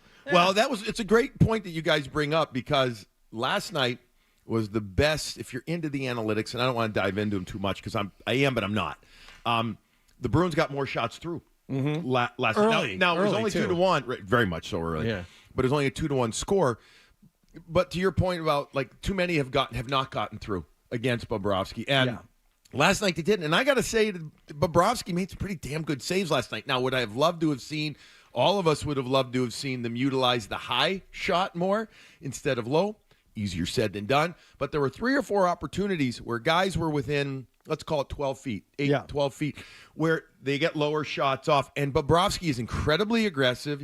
Like really ultra aggressive. He comes out and he covers that low ice well. But for a guy who's bigger, you don't realize Bobrovsky, he almost looks 5'11" when you see him up. He's like 6'2", but he gets real shrinks. You got to use the upstairs area on him. Why can't they score on him on the breakaway? Because he's really good. They had 3 golden chances. Well, one on a follow-up. 2 games ago, they had 3 breakaways. And right. last night, what was it? 3 again? 3 again, and Geeky had a wide-open chance in addition to his goal. Why can't they score on him? Well, again, he's very aggressive down low. He's very quick. He does a good job. He kind of takes away your thought. Like he jostles your mind quickly with how aggressive he can be. He almost kind of shocks you at times when he comes out like that. He's very fast. But the thing is, I go back to, you got to maybe think about shooting. You got to maybe think about shooting going. Now, by the way, how many of those, at least 2, if not 3 of those breakaways, the puck actually beat him, went through him. It just didn't go in the net. There was DeBrusk 2 games ago, beat him 5-hole, and it went out the other side. Right, and last night Posters didn't go through him, but it kind of did.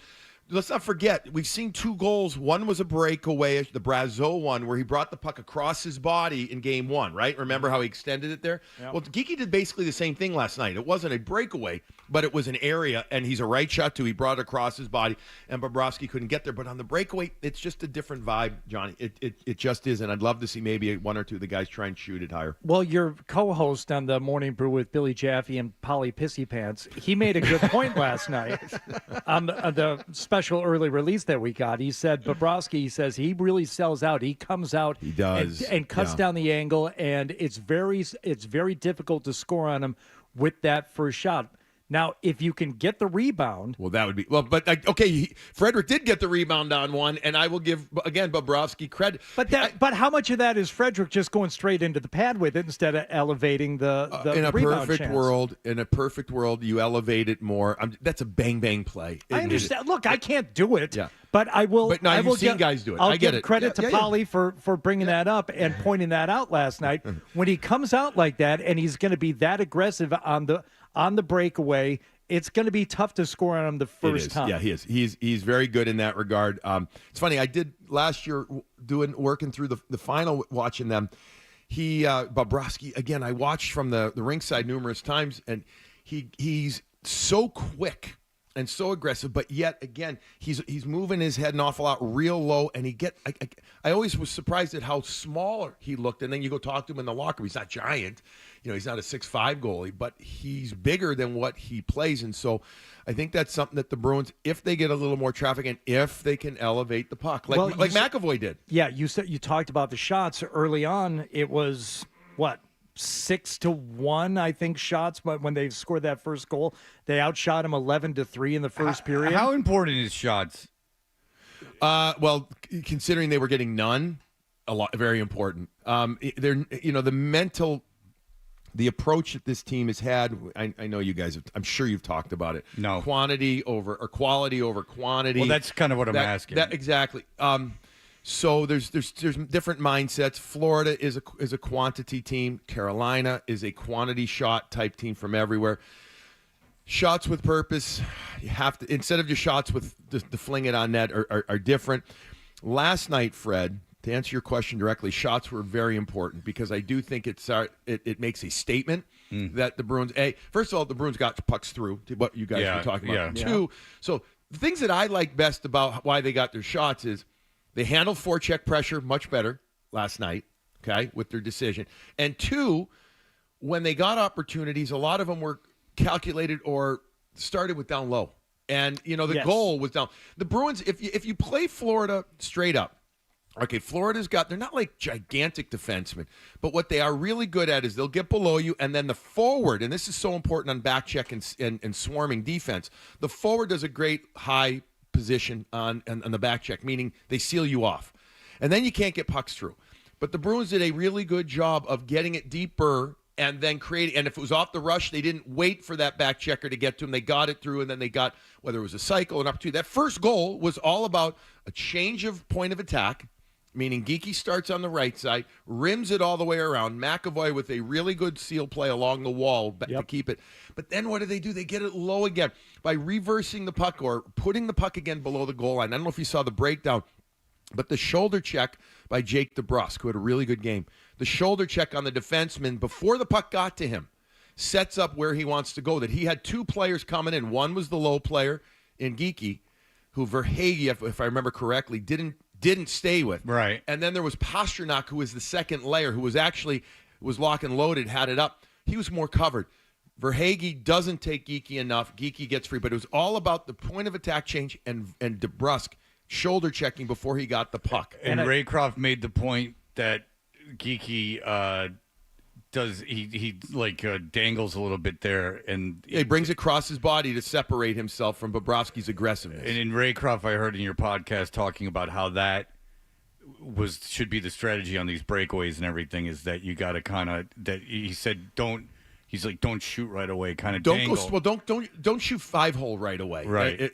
That's what I'm looking at. But you've either got to shoot up. We've seen Coyle and DeBrusque penalty shots, but Coyle, we've seen him on breakaways roof it. Yeah. A handful of times. Sure. Love to see that. Love to see him try that. And I understand the folly in just taking shot after shot because you're going to get burned on one of them. You know, you talk about the rebounds. If it goes out far enough, you can create an odd man rush going the other way. Or And if you get caught because you just threw a puck on net when your guys are expecting, we're going to get into the zone here. We're going to set up an offense. Oh, you took the shot. Oh, now So you got a it's guy back. behind the goal line. Now You it's- got a guy wide. Next thing you know, now it's the puck gets blocked back out to the point, and all of a sudden they've got a free entry into and through the neutral zone, and they've got a good scoring chance going the other way. Yeah, there's a lot of.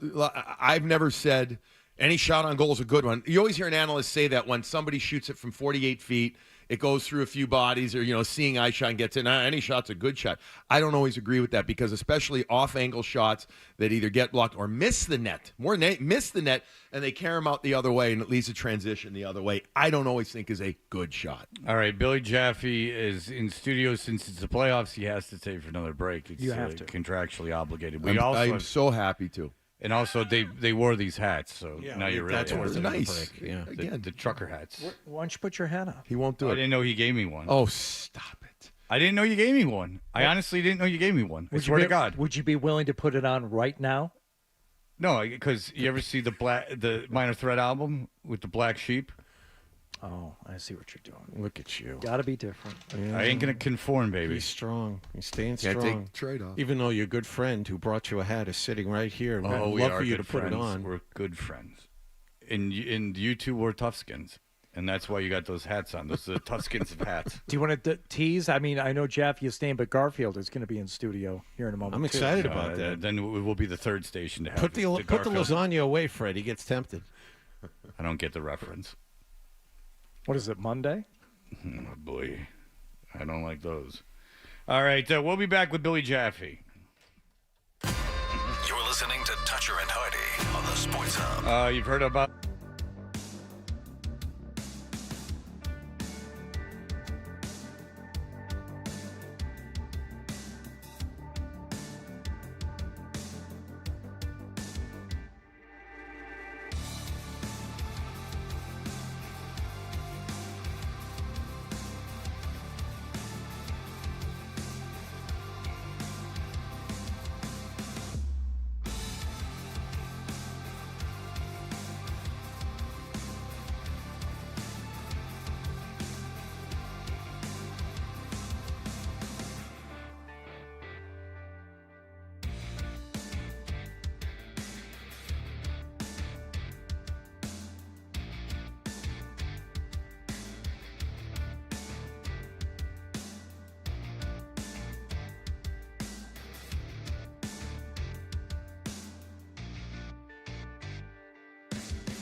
Real quick, I just saw it, so I don't want to forget.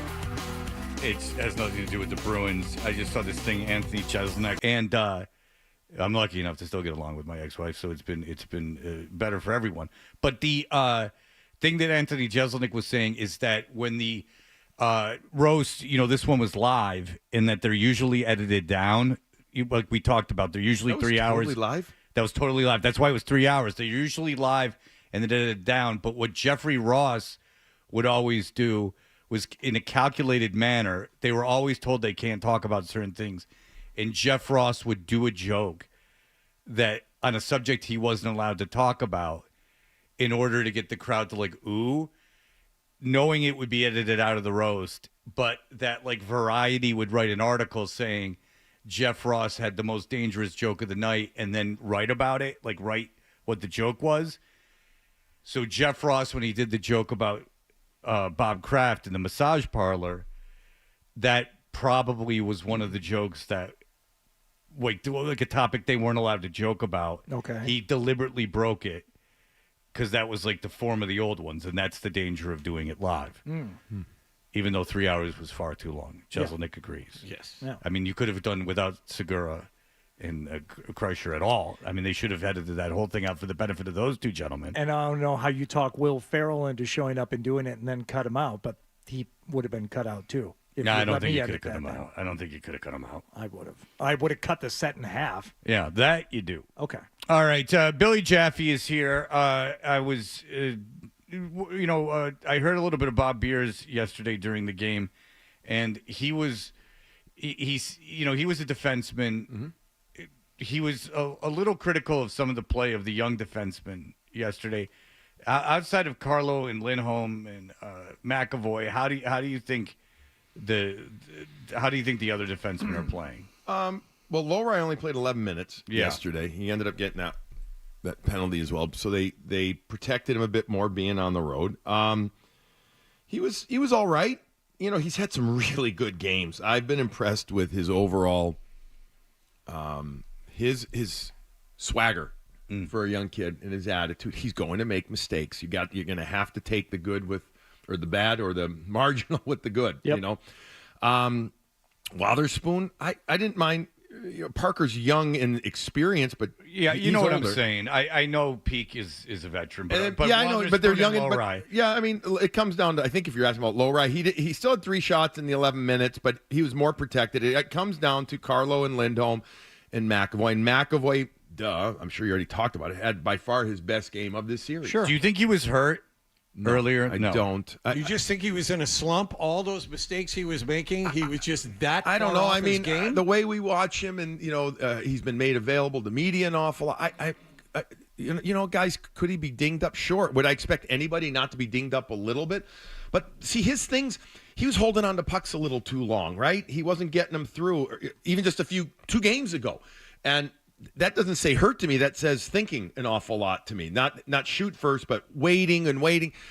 Maybe trying to do too much. Maybe feeling that pressure. I think last night he kind of let it go. I feel like the whole team last night came into the game following his lead of letting it go. Like meaning, of course, it's important, but screw it.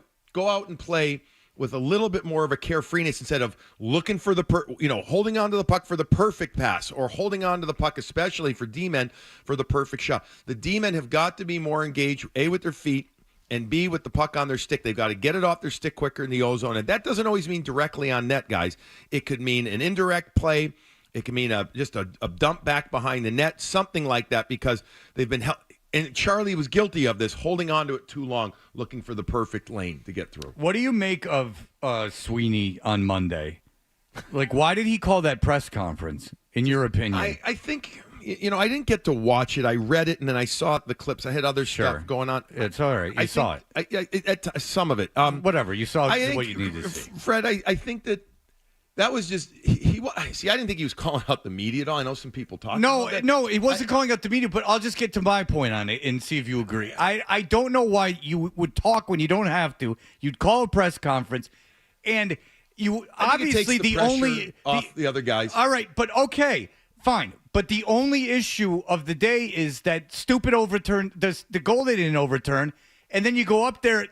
Roach asks him about it. And then he goes like, oh, well, I'm not going to say anything about it. Then why'd you call the press conference? Well, because didn't he end up talking about how the league and the officials should be made available and the league should issue better? But it was very controversial, So, Billy. Bring it up in a team. Bring it up in a league meeting in the summer. Don't bring it up during the press conference. They need to. All the GMs need to be more. Fine, but about it. But you're not pushing an agenda at that point. You know what I'm saying? Like if you want to, I think he felt that he was taking. I can't get in his head. Taking the pressure off the other guys, not having anybody else. Maroon was the other guy that spoke that. Well, yeah. day. Well, Maroon got all. Then we'll get to Maroon. Maroon got all defensive because he was under the impression that people thought he should fight Bennett. Like I don't understand what he was upset about. I never heard anyone say that. See, again, I didn't hear. I just read it. So to me, he was reacting. Have been in the playoffs. No, how many? 4. Oh, really? 4. I mean, and one of them was Pasternak's fight against Kachuk. I couldn't believe this. I went through it the other night, all the other games, and I'm like, that's all. There were 3 other fights in the first round, and maybe I'm off by 1, but that's not many scraps. The scraps have completely fallen off. And again, I just read about Pat Maroon. Bennett's not going to go close to him. No, He's not going to get anywhere. Nobody on that team. Do you want to hear Maroon so you got a little context? It's frustrating that you guys are trying to do a narrative right now for nothing, to be honest. Like, we got to win a game. That's what it comes down to. Unfortunately, what happened, we got to turn the page. We got to find a way. You can sit here and say I'm not doing my job. Maybe I'm not. But like I said before, I'm damned if I do, I'm damned if I don't. And I don't want to put my team in jeopardy. I don't want to take a suspension. I don't want to put my team on a power penalty kill. I'm doing everything I can. Well, you can't get suspended. The team would be in shambles. But if he's a very sensitive man. Between this and the Jack Edwards thing, he's got a whole internal monologue going. Well, and he's going to speak his mind because he's been through everything. So he's going to tell you his feelings. I like Maroon, and I like him on this team. That being said, he's extraordinarily sensitive. We can smell our own. Well, I'd love to see him. Game recognizes game. Word.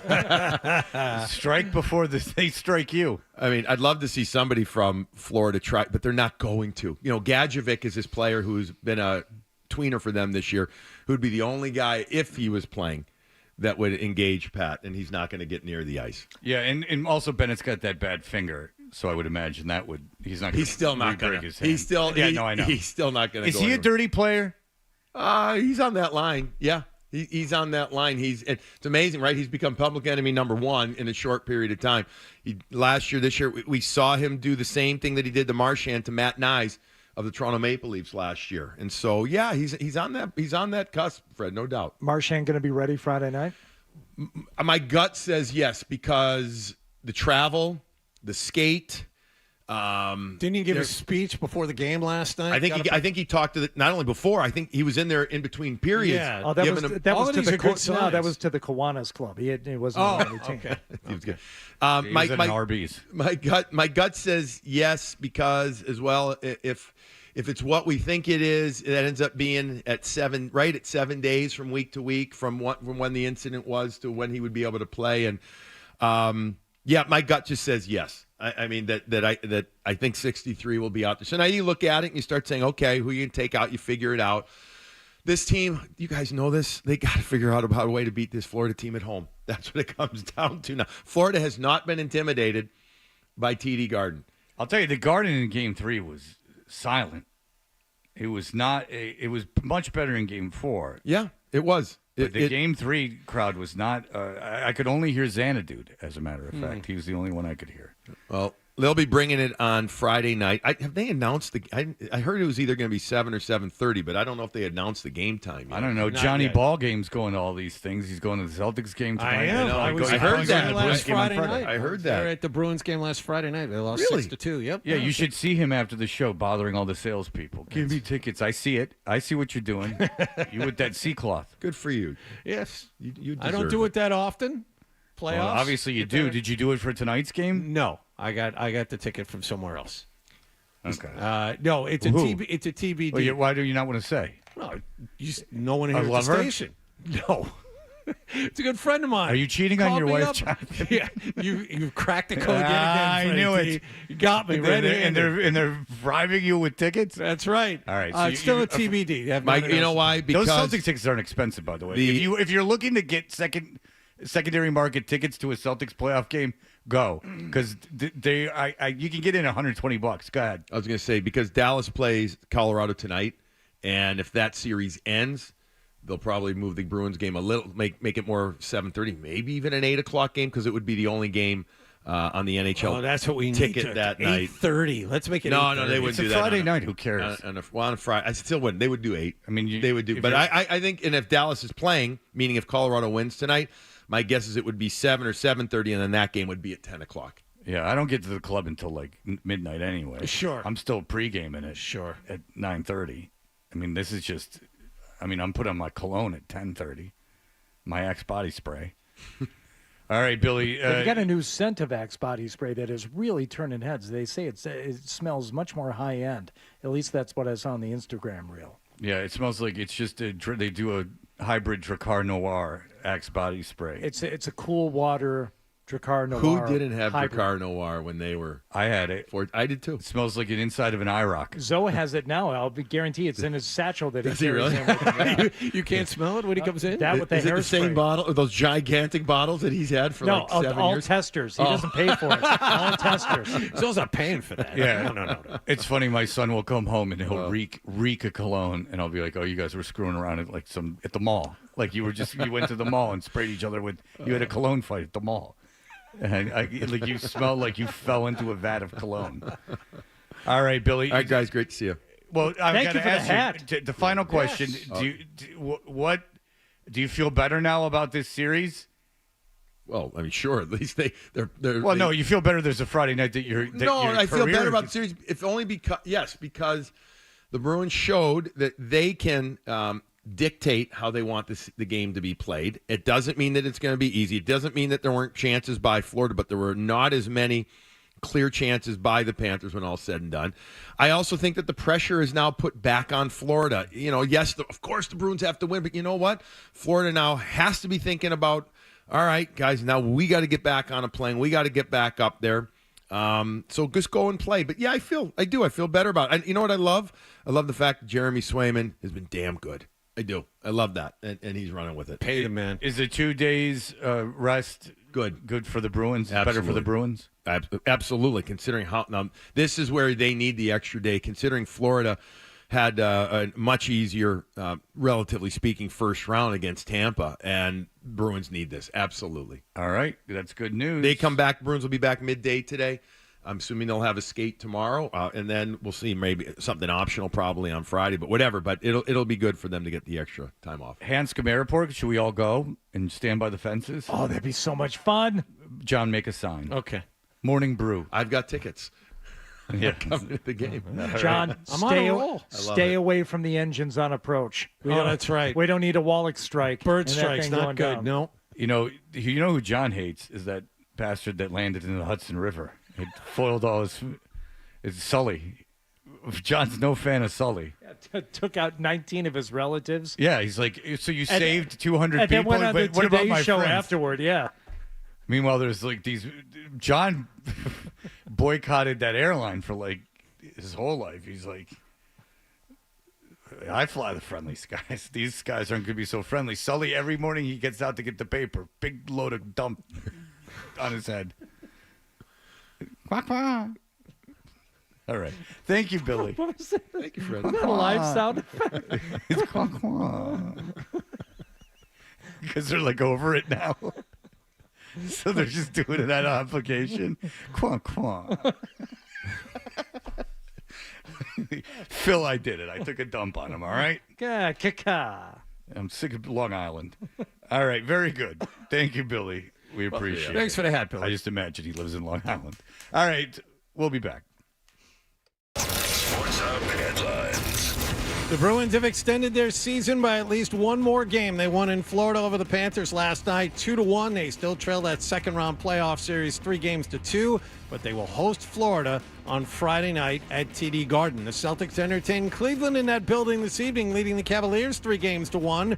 Kristaps Porzingis is out for the Celtics. Donovan Mitchell, Jared Allen, and Karis LeVert are all questionable for the visitors. Grandy and Max have the pregame at 6:30 and the tip-off at 7 on the BetMGM 98.5 The Sports Hub Celtics Radio Network. The Patriots will find out their 2024 schedule tonight during the league's annual schedule release.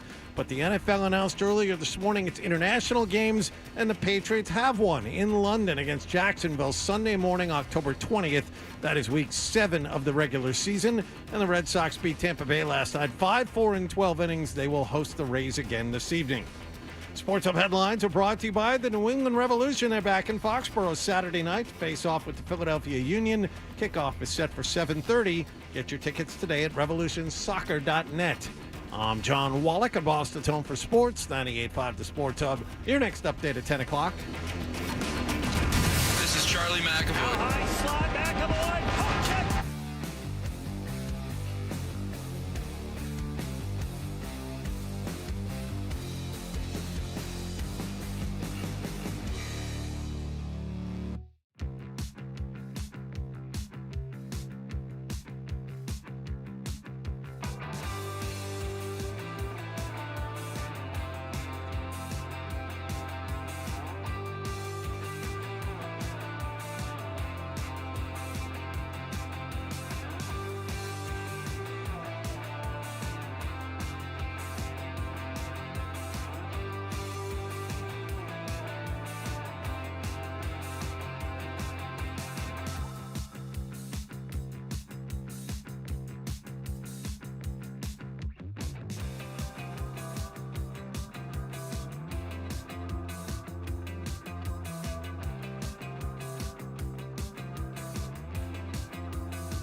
are brought to you by FanDuel Sportsbook. Make every moment more with FanDuel. Do you know the Ringer did a list today? They did a list. Would you like to hear it? Do we have the listing? I forgot to tell you guys I was doing this. Do we have the list? It's list time. Do we have the Mike Lockhart list intro? Because I forgot to tell you that I was doing this. They have not one, not two, but I believe 81 of the greatest times. Listen up, it's list time. 81. You know, Kendrick Lamar and Drake are feuding. Have you been following this? I have not. You have not? I've not been following. I've heard references to it, but I don't know the genesis or the current status of the feud. I believe that all three of these songs, Dan, are in the top 20, including the number one. Yeah, the Not most Like recent, Us right? is Not Like Us. The most recent one is number one. That I think is the number one song in the country. Yes. Yeah. So you guys, I have actually been following this. Thank you, Fred. Kendrick Lamar. Just basically calling Drake a pedophile in the song Not Like Us. So what happened is Kendrick Lamar released a diss track, then Drake came back with his Family Matters, and then like an hour after that, Kendrick Lamar came out with the next one, which was like a kill shot. Okay. So it was unprecedented in the world of rap. And now that it's number one, that it adds sting to it. Would you care to guess the top 10 diss tracks in rap history? You have to know two of them. You have to know three of them. All right. You have to know three of the top five. I mean, I will be very offended if you don't, especially you, John. Third base, right. Pop Goes the Weasel. I'm not pretty going good. up That's that a diss high. track to Ice. No, that's not Ice one Cube. of the. No, Not Ice Cube. Vanilla Ice. Sorry. Yeah, Vanilla Ice. And who played Vanilla Ice in that video? Henry Rollins. All right, here we go. You tell me. Go ahead. All right. You start. Who name one of the top five diss rap tracks of all time? Don't touch your modems. Say a name. Say an artist. You know there's shootings. You know there's about the beef. All right. You lived in this world. All right. You were youths in the 90s. Some of these rappers are your age, John. Tupac? Is that who you're saying? Which one? And who was he going after? You don't even have to know the name of the song. Who was he going after? Who got you? It's actually like disturbing to watch now because it's so. Everyone went after Tupac and said that he was raped in Rikers Island. That's what everyone said. So Tupac just goes, "I'm going to kill all of you." He did a song. It's number one. It is Tupac's. It's number one. If you watch it, you'll be like, "Oh my God!" Knowing what happened now, I don't know the name of that the two song. men died over this. Go ahead, Dan. Could it be Hit 'Em Up? Hit him up. Oh, yes. Way to go, John. All right. Now, way to go, John. You have to know. Now, the next two beefs representative, you have to know. Okay, one of them, Nas has to be on there somewhere. Ether is Okay. number All three. right. Ice Cube, is he on there? Yeah, No Vaseline is number two. Now we're cooking. That's easy. Why That's did easy. Nas Is make that easy? Ether? Why did Nas make Ether? Why did Nas make Ether? What? You tell the me. puck. Shoot.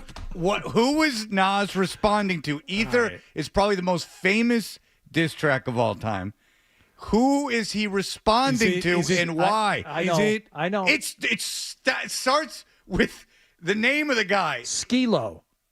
No, that Skilo Is it Jay-Z? Science was biology was Skilo's problem in that he was too small. Is it Jay-Z?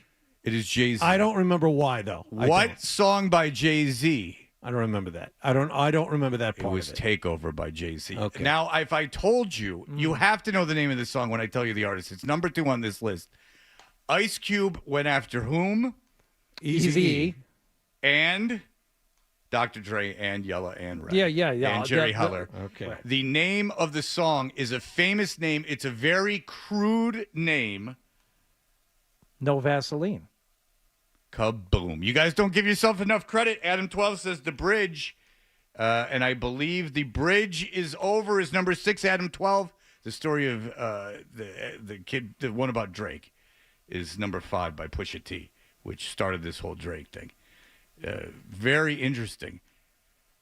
In real mother, you know what? G's Eazy-E in response to Dr. Dre. I had that album when I was in Lansing, Michigan, going to Lansing Community College. You went to LCC? I took Spanish for a spell at LCC one summer. Why? Because I was you were working at interning. WFMK. That's right. In the traffic department. Okay, I remember that now. They said, we'll accept you for an internship. I said, yes, I'm a young aspiring broadcaster. And they said, we're going to put you in as a free worker in the place where they put the ads in. Not where they sell the ads, but where they place the ads, which is a great job and a lot of pressure. What year was that? Do you know exactly the year? 96. Okay, and it was the summer of 96? Yeah. I just left the Edge in East Lansing in February of 96. And the Edge in East Lansing is what? How does the Edge in East Lansing relate to me, John? A couple years after Hardy left, they told me I would never be a broadcaster. Okay. That's right. I sent them a tape, and they said, not only is this bad, which it was terrible, Something about that. I would never be a broadcaster. Something about that town, because the program director of the country station there, WILS, today's Hot Country Favorites, back-to-back, told me I would never be on major market radio. And now look at us. We're doing local broadcasting in a dying medium. Congratulations. We showed them. Sports Hub makes money. I have an email here from Chase. Yeah, the segments list, and also it is the stack. But if you want to read emails, sure. Oh, yeah. Shoot, go ahead. Oh, it's if you want to everything. break format, go ahead. If you're breaking format because it's 9:51 on a hump day, yeah, I'm all for going humping. Let's hump it. It's a Come on, hodgepodge. Hardy. This is a hodgepodge. It's You know what this is Michigas. No, this is Michigas. It's all when Siegel and Lockwoodera would be all coked up and talking like a million miles an hour. They didn't want to get off the air. They were so self-conscious. Charles, Shelton and Parento in here and have some fun. Oh, Charles, no, I want to Parento, pitch he's a you. pedophile. I want to pitch you a few names for your end of show segment. Are you ready? Yeah. How about potpourri? Do you like potpourri? Nah. Okay. How about hodgepodge? Nah. All right. I mean, is there, this is the big mattress, baby. okay. Is there anything maybe Yiddish that we could call it that no one else will respond to? But you I don't know. Let's ask Siegel. He'd know. How about Michigas? Word them up. There's going to be no Vaseline for the listeners when we're done. That was never on Lockwoodera's show. How dare you? No, the big mattress was 17 songs an hour, and him going woo woo woo. That was radio back then, and it was everyone was sat around it amazed. Everyone said it was the best thing ever. You'll never be that good. If you want to be disappointed, and I'm not saying I'm good, I'm really not. I swear to God, I'm not. Because you'll go back and listen to Stern and stuff, and you're like, wow, this is great. Like Stern in like '93 is great. It's way better than me, 100 times better than me. But but if you really want to be disappointed, go listen to anything from the 70s. Go listen to the great Don Imus, who was making $500,000 a year in 1979, showing up to work, never, not having gone to bed. Yeah, like I mean, a coke habit, which I never had. I was really out for legitimate medical reason. I hate that gets. I don't know why that's my. The one thing that bugs me is I still don't know why that's my fault. But whatever. Okay. I mean, like every time I read something like insulting to me, they're like, when he missed 5 weeks last year, and I'm like, what? It was a medical thing. Like if they chopped a leg of mine off, everyone would have been sad about it. Even if you don't even, it still wasn't alcoholism. It was my throat. And then people are like, well, because you smoked. And I'm like, oh, Jesus Christ. So everyone who smokes is 48.7 should have to get their throat should shut down? Yeah. Exactly. You want my throat should shut down. That's Michigas right there, baby. This email from Chase, playoffs generally rest tend to swallow the whistles a bit. Benefits every single person on planet Earth to let the guys play. He lists several instances where they should have swallowed the whistles. He said, I hate blaming the refs for a team's shortcomings, but these refs are especially bad. It's ruining playoff hockey. Also, Nick pooped the bed once. Take care, Nick, Chase. More than that, probably several times. He woke up in a whole sea of it. Yeah. What are the odds that it was just like one instance of him doing it once, and that's all it was? No, I'm talking about in that session there was several. That's what I'm saying. Yeah. It probably happened several times. He evacuated his bowels unintentionally more than once. And his beautiful wife to accept him still and to make a baby That's with love him. right there. To That's one, his love. genetics colliding with her genetics is a bold move by her. And now the It Earth shows you is that populated we with... we continue to evolve, because not that long ago, any woman would say, no, I do not want to procreate with Well, this man. We will create weak children. It's funny. I was at church on Sunday, and the pastor put a picture of Nick, and he said, "You really want to teach evolution in schools?" And he had a picture of Nick, and he said, "This man, this broken man, has kin." They should remake Inherit the Wind and incorporate Nick. Jesus Somehow. Imagine having to tell your wife, "Sorry, honey, I got to go down to the garden again on a Friday night because of Game 6 to get no more content for the Like, show." at least, Not only want to ruin our Friday night, but At least he's it in won't his do crap for the show on Monday. at least he's in his 30s. What a winner. At least he's in his 30s. What a winner. When you're doing that in your late 40s, early 50s is when there's a You problem. do any more of those AI posts? Stunt boy. Stick with what you're good at. I'm going to go out and talk to the people. Big broadcaster. Thank you. I made it till 9:55. Adolfo used to be so good at that. He set me up, Hardy. I was good all day. You were. I got to give it to you. I thought it's kind of like not talking to anyone during a perfect game. You don't want to say anything. If I get set up, if you set me up and you diss my boy Nick, my loyal boy Nick, if you diss my loyal friend Nick, I So have loyal. to. I have to counter back. Gave up that 2-out signal. Hardy doesn't care. He loves it. All right, you love it too, you bastard. All right, that'll.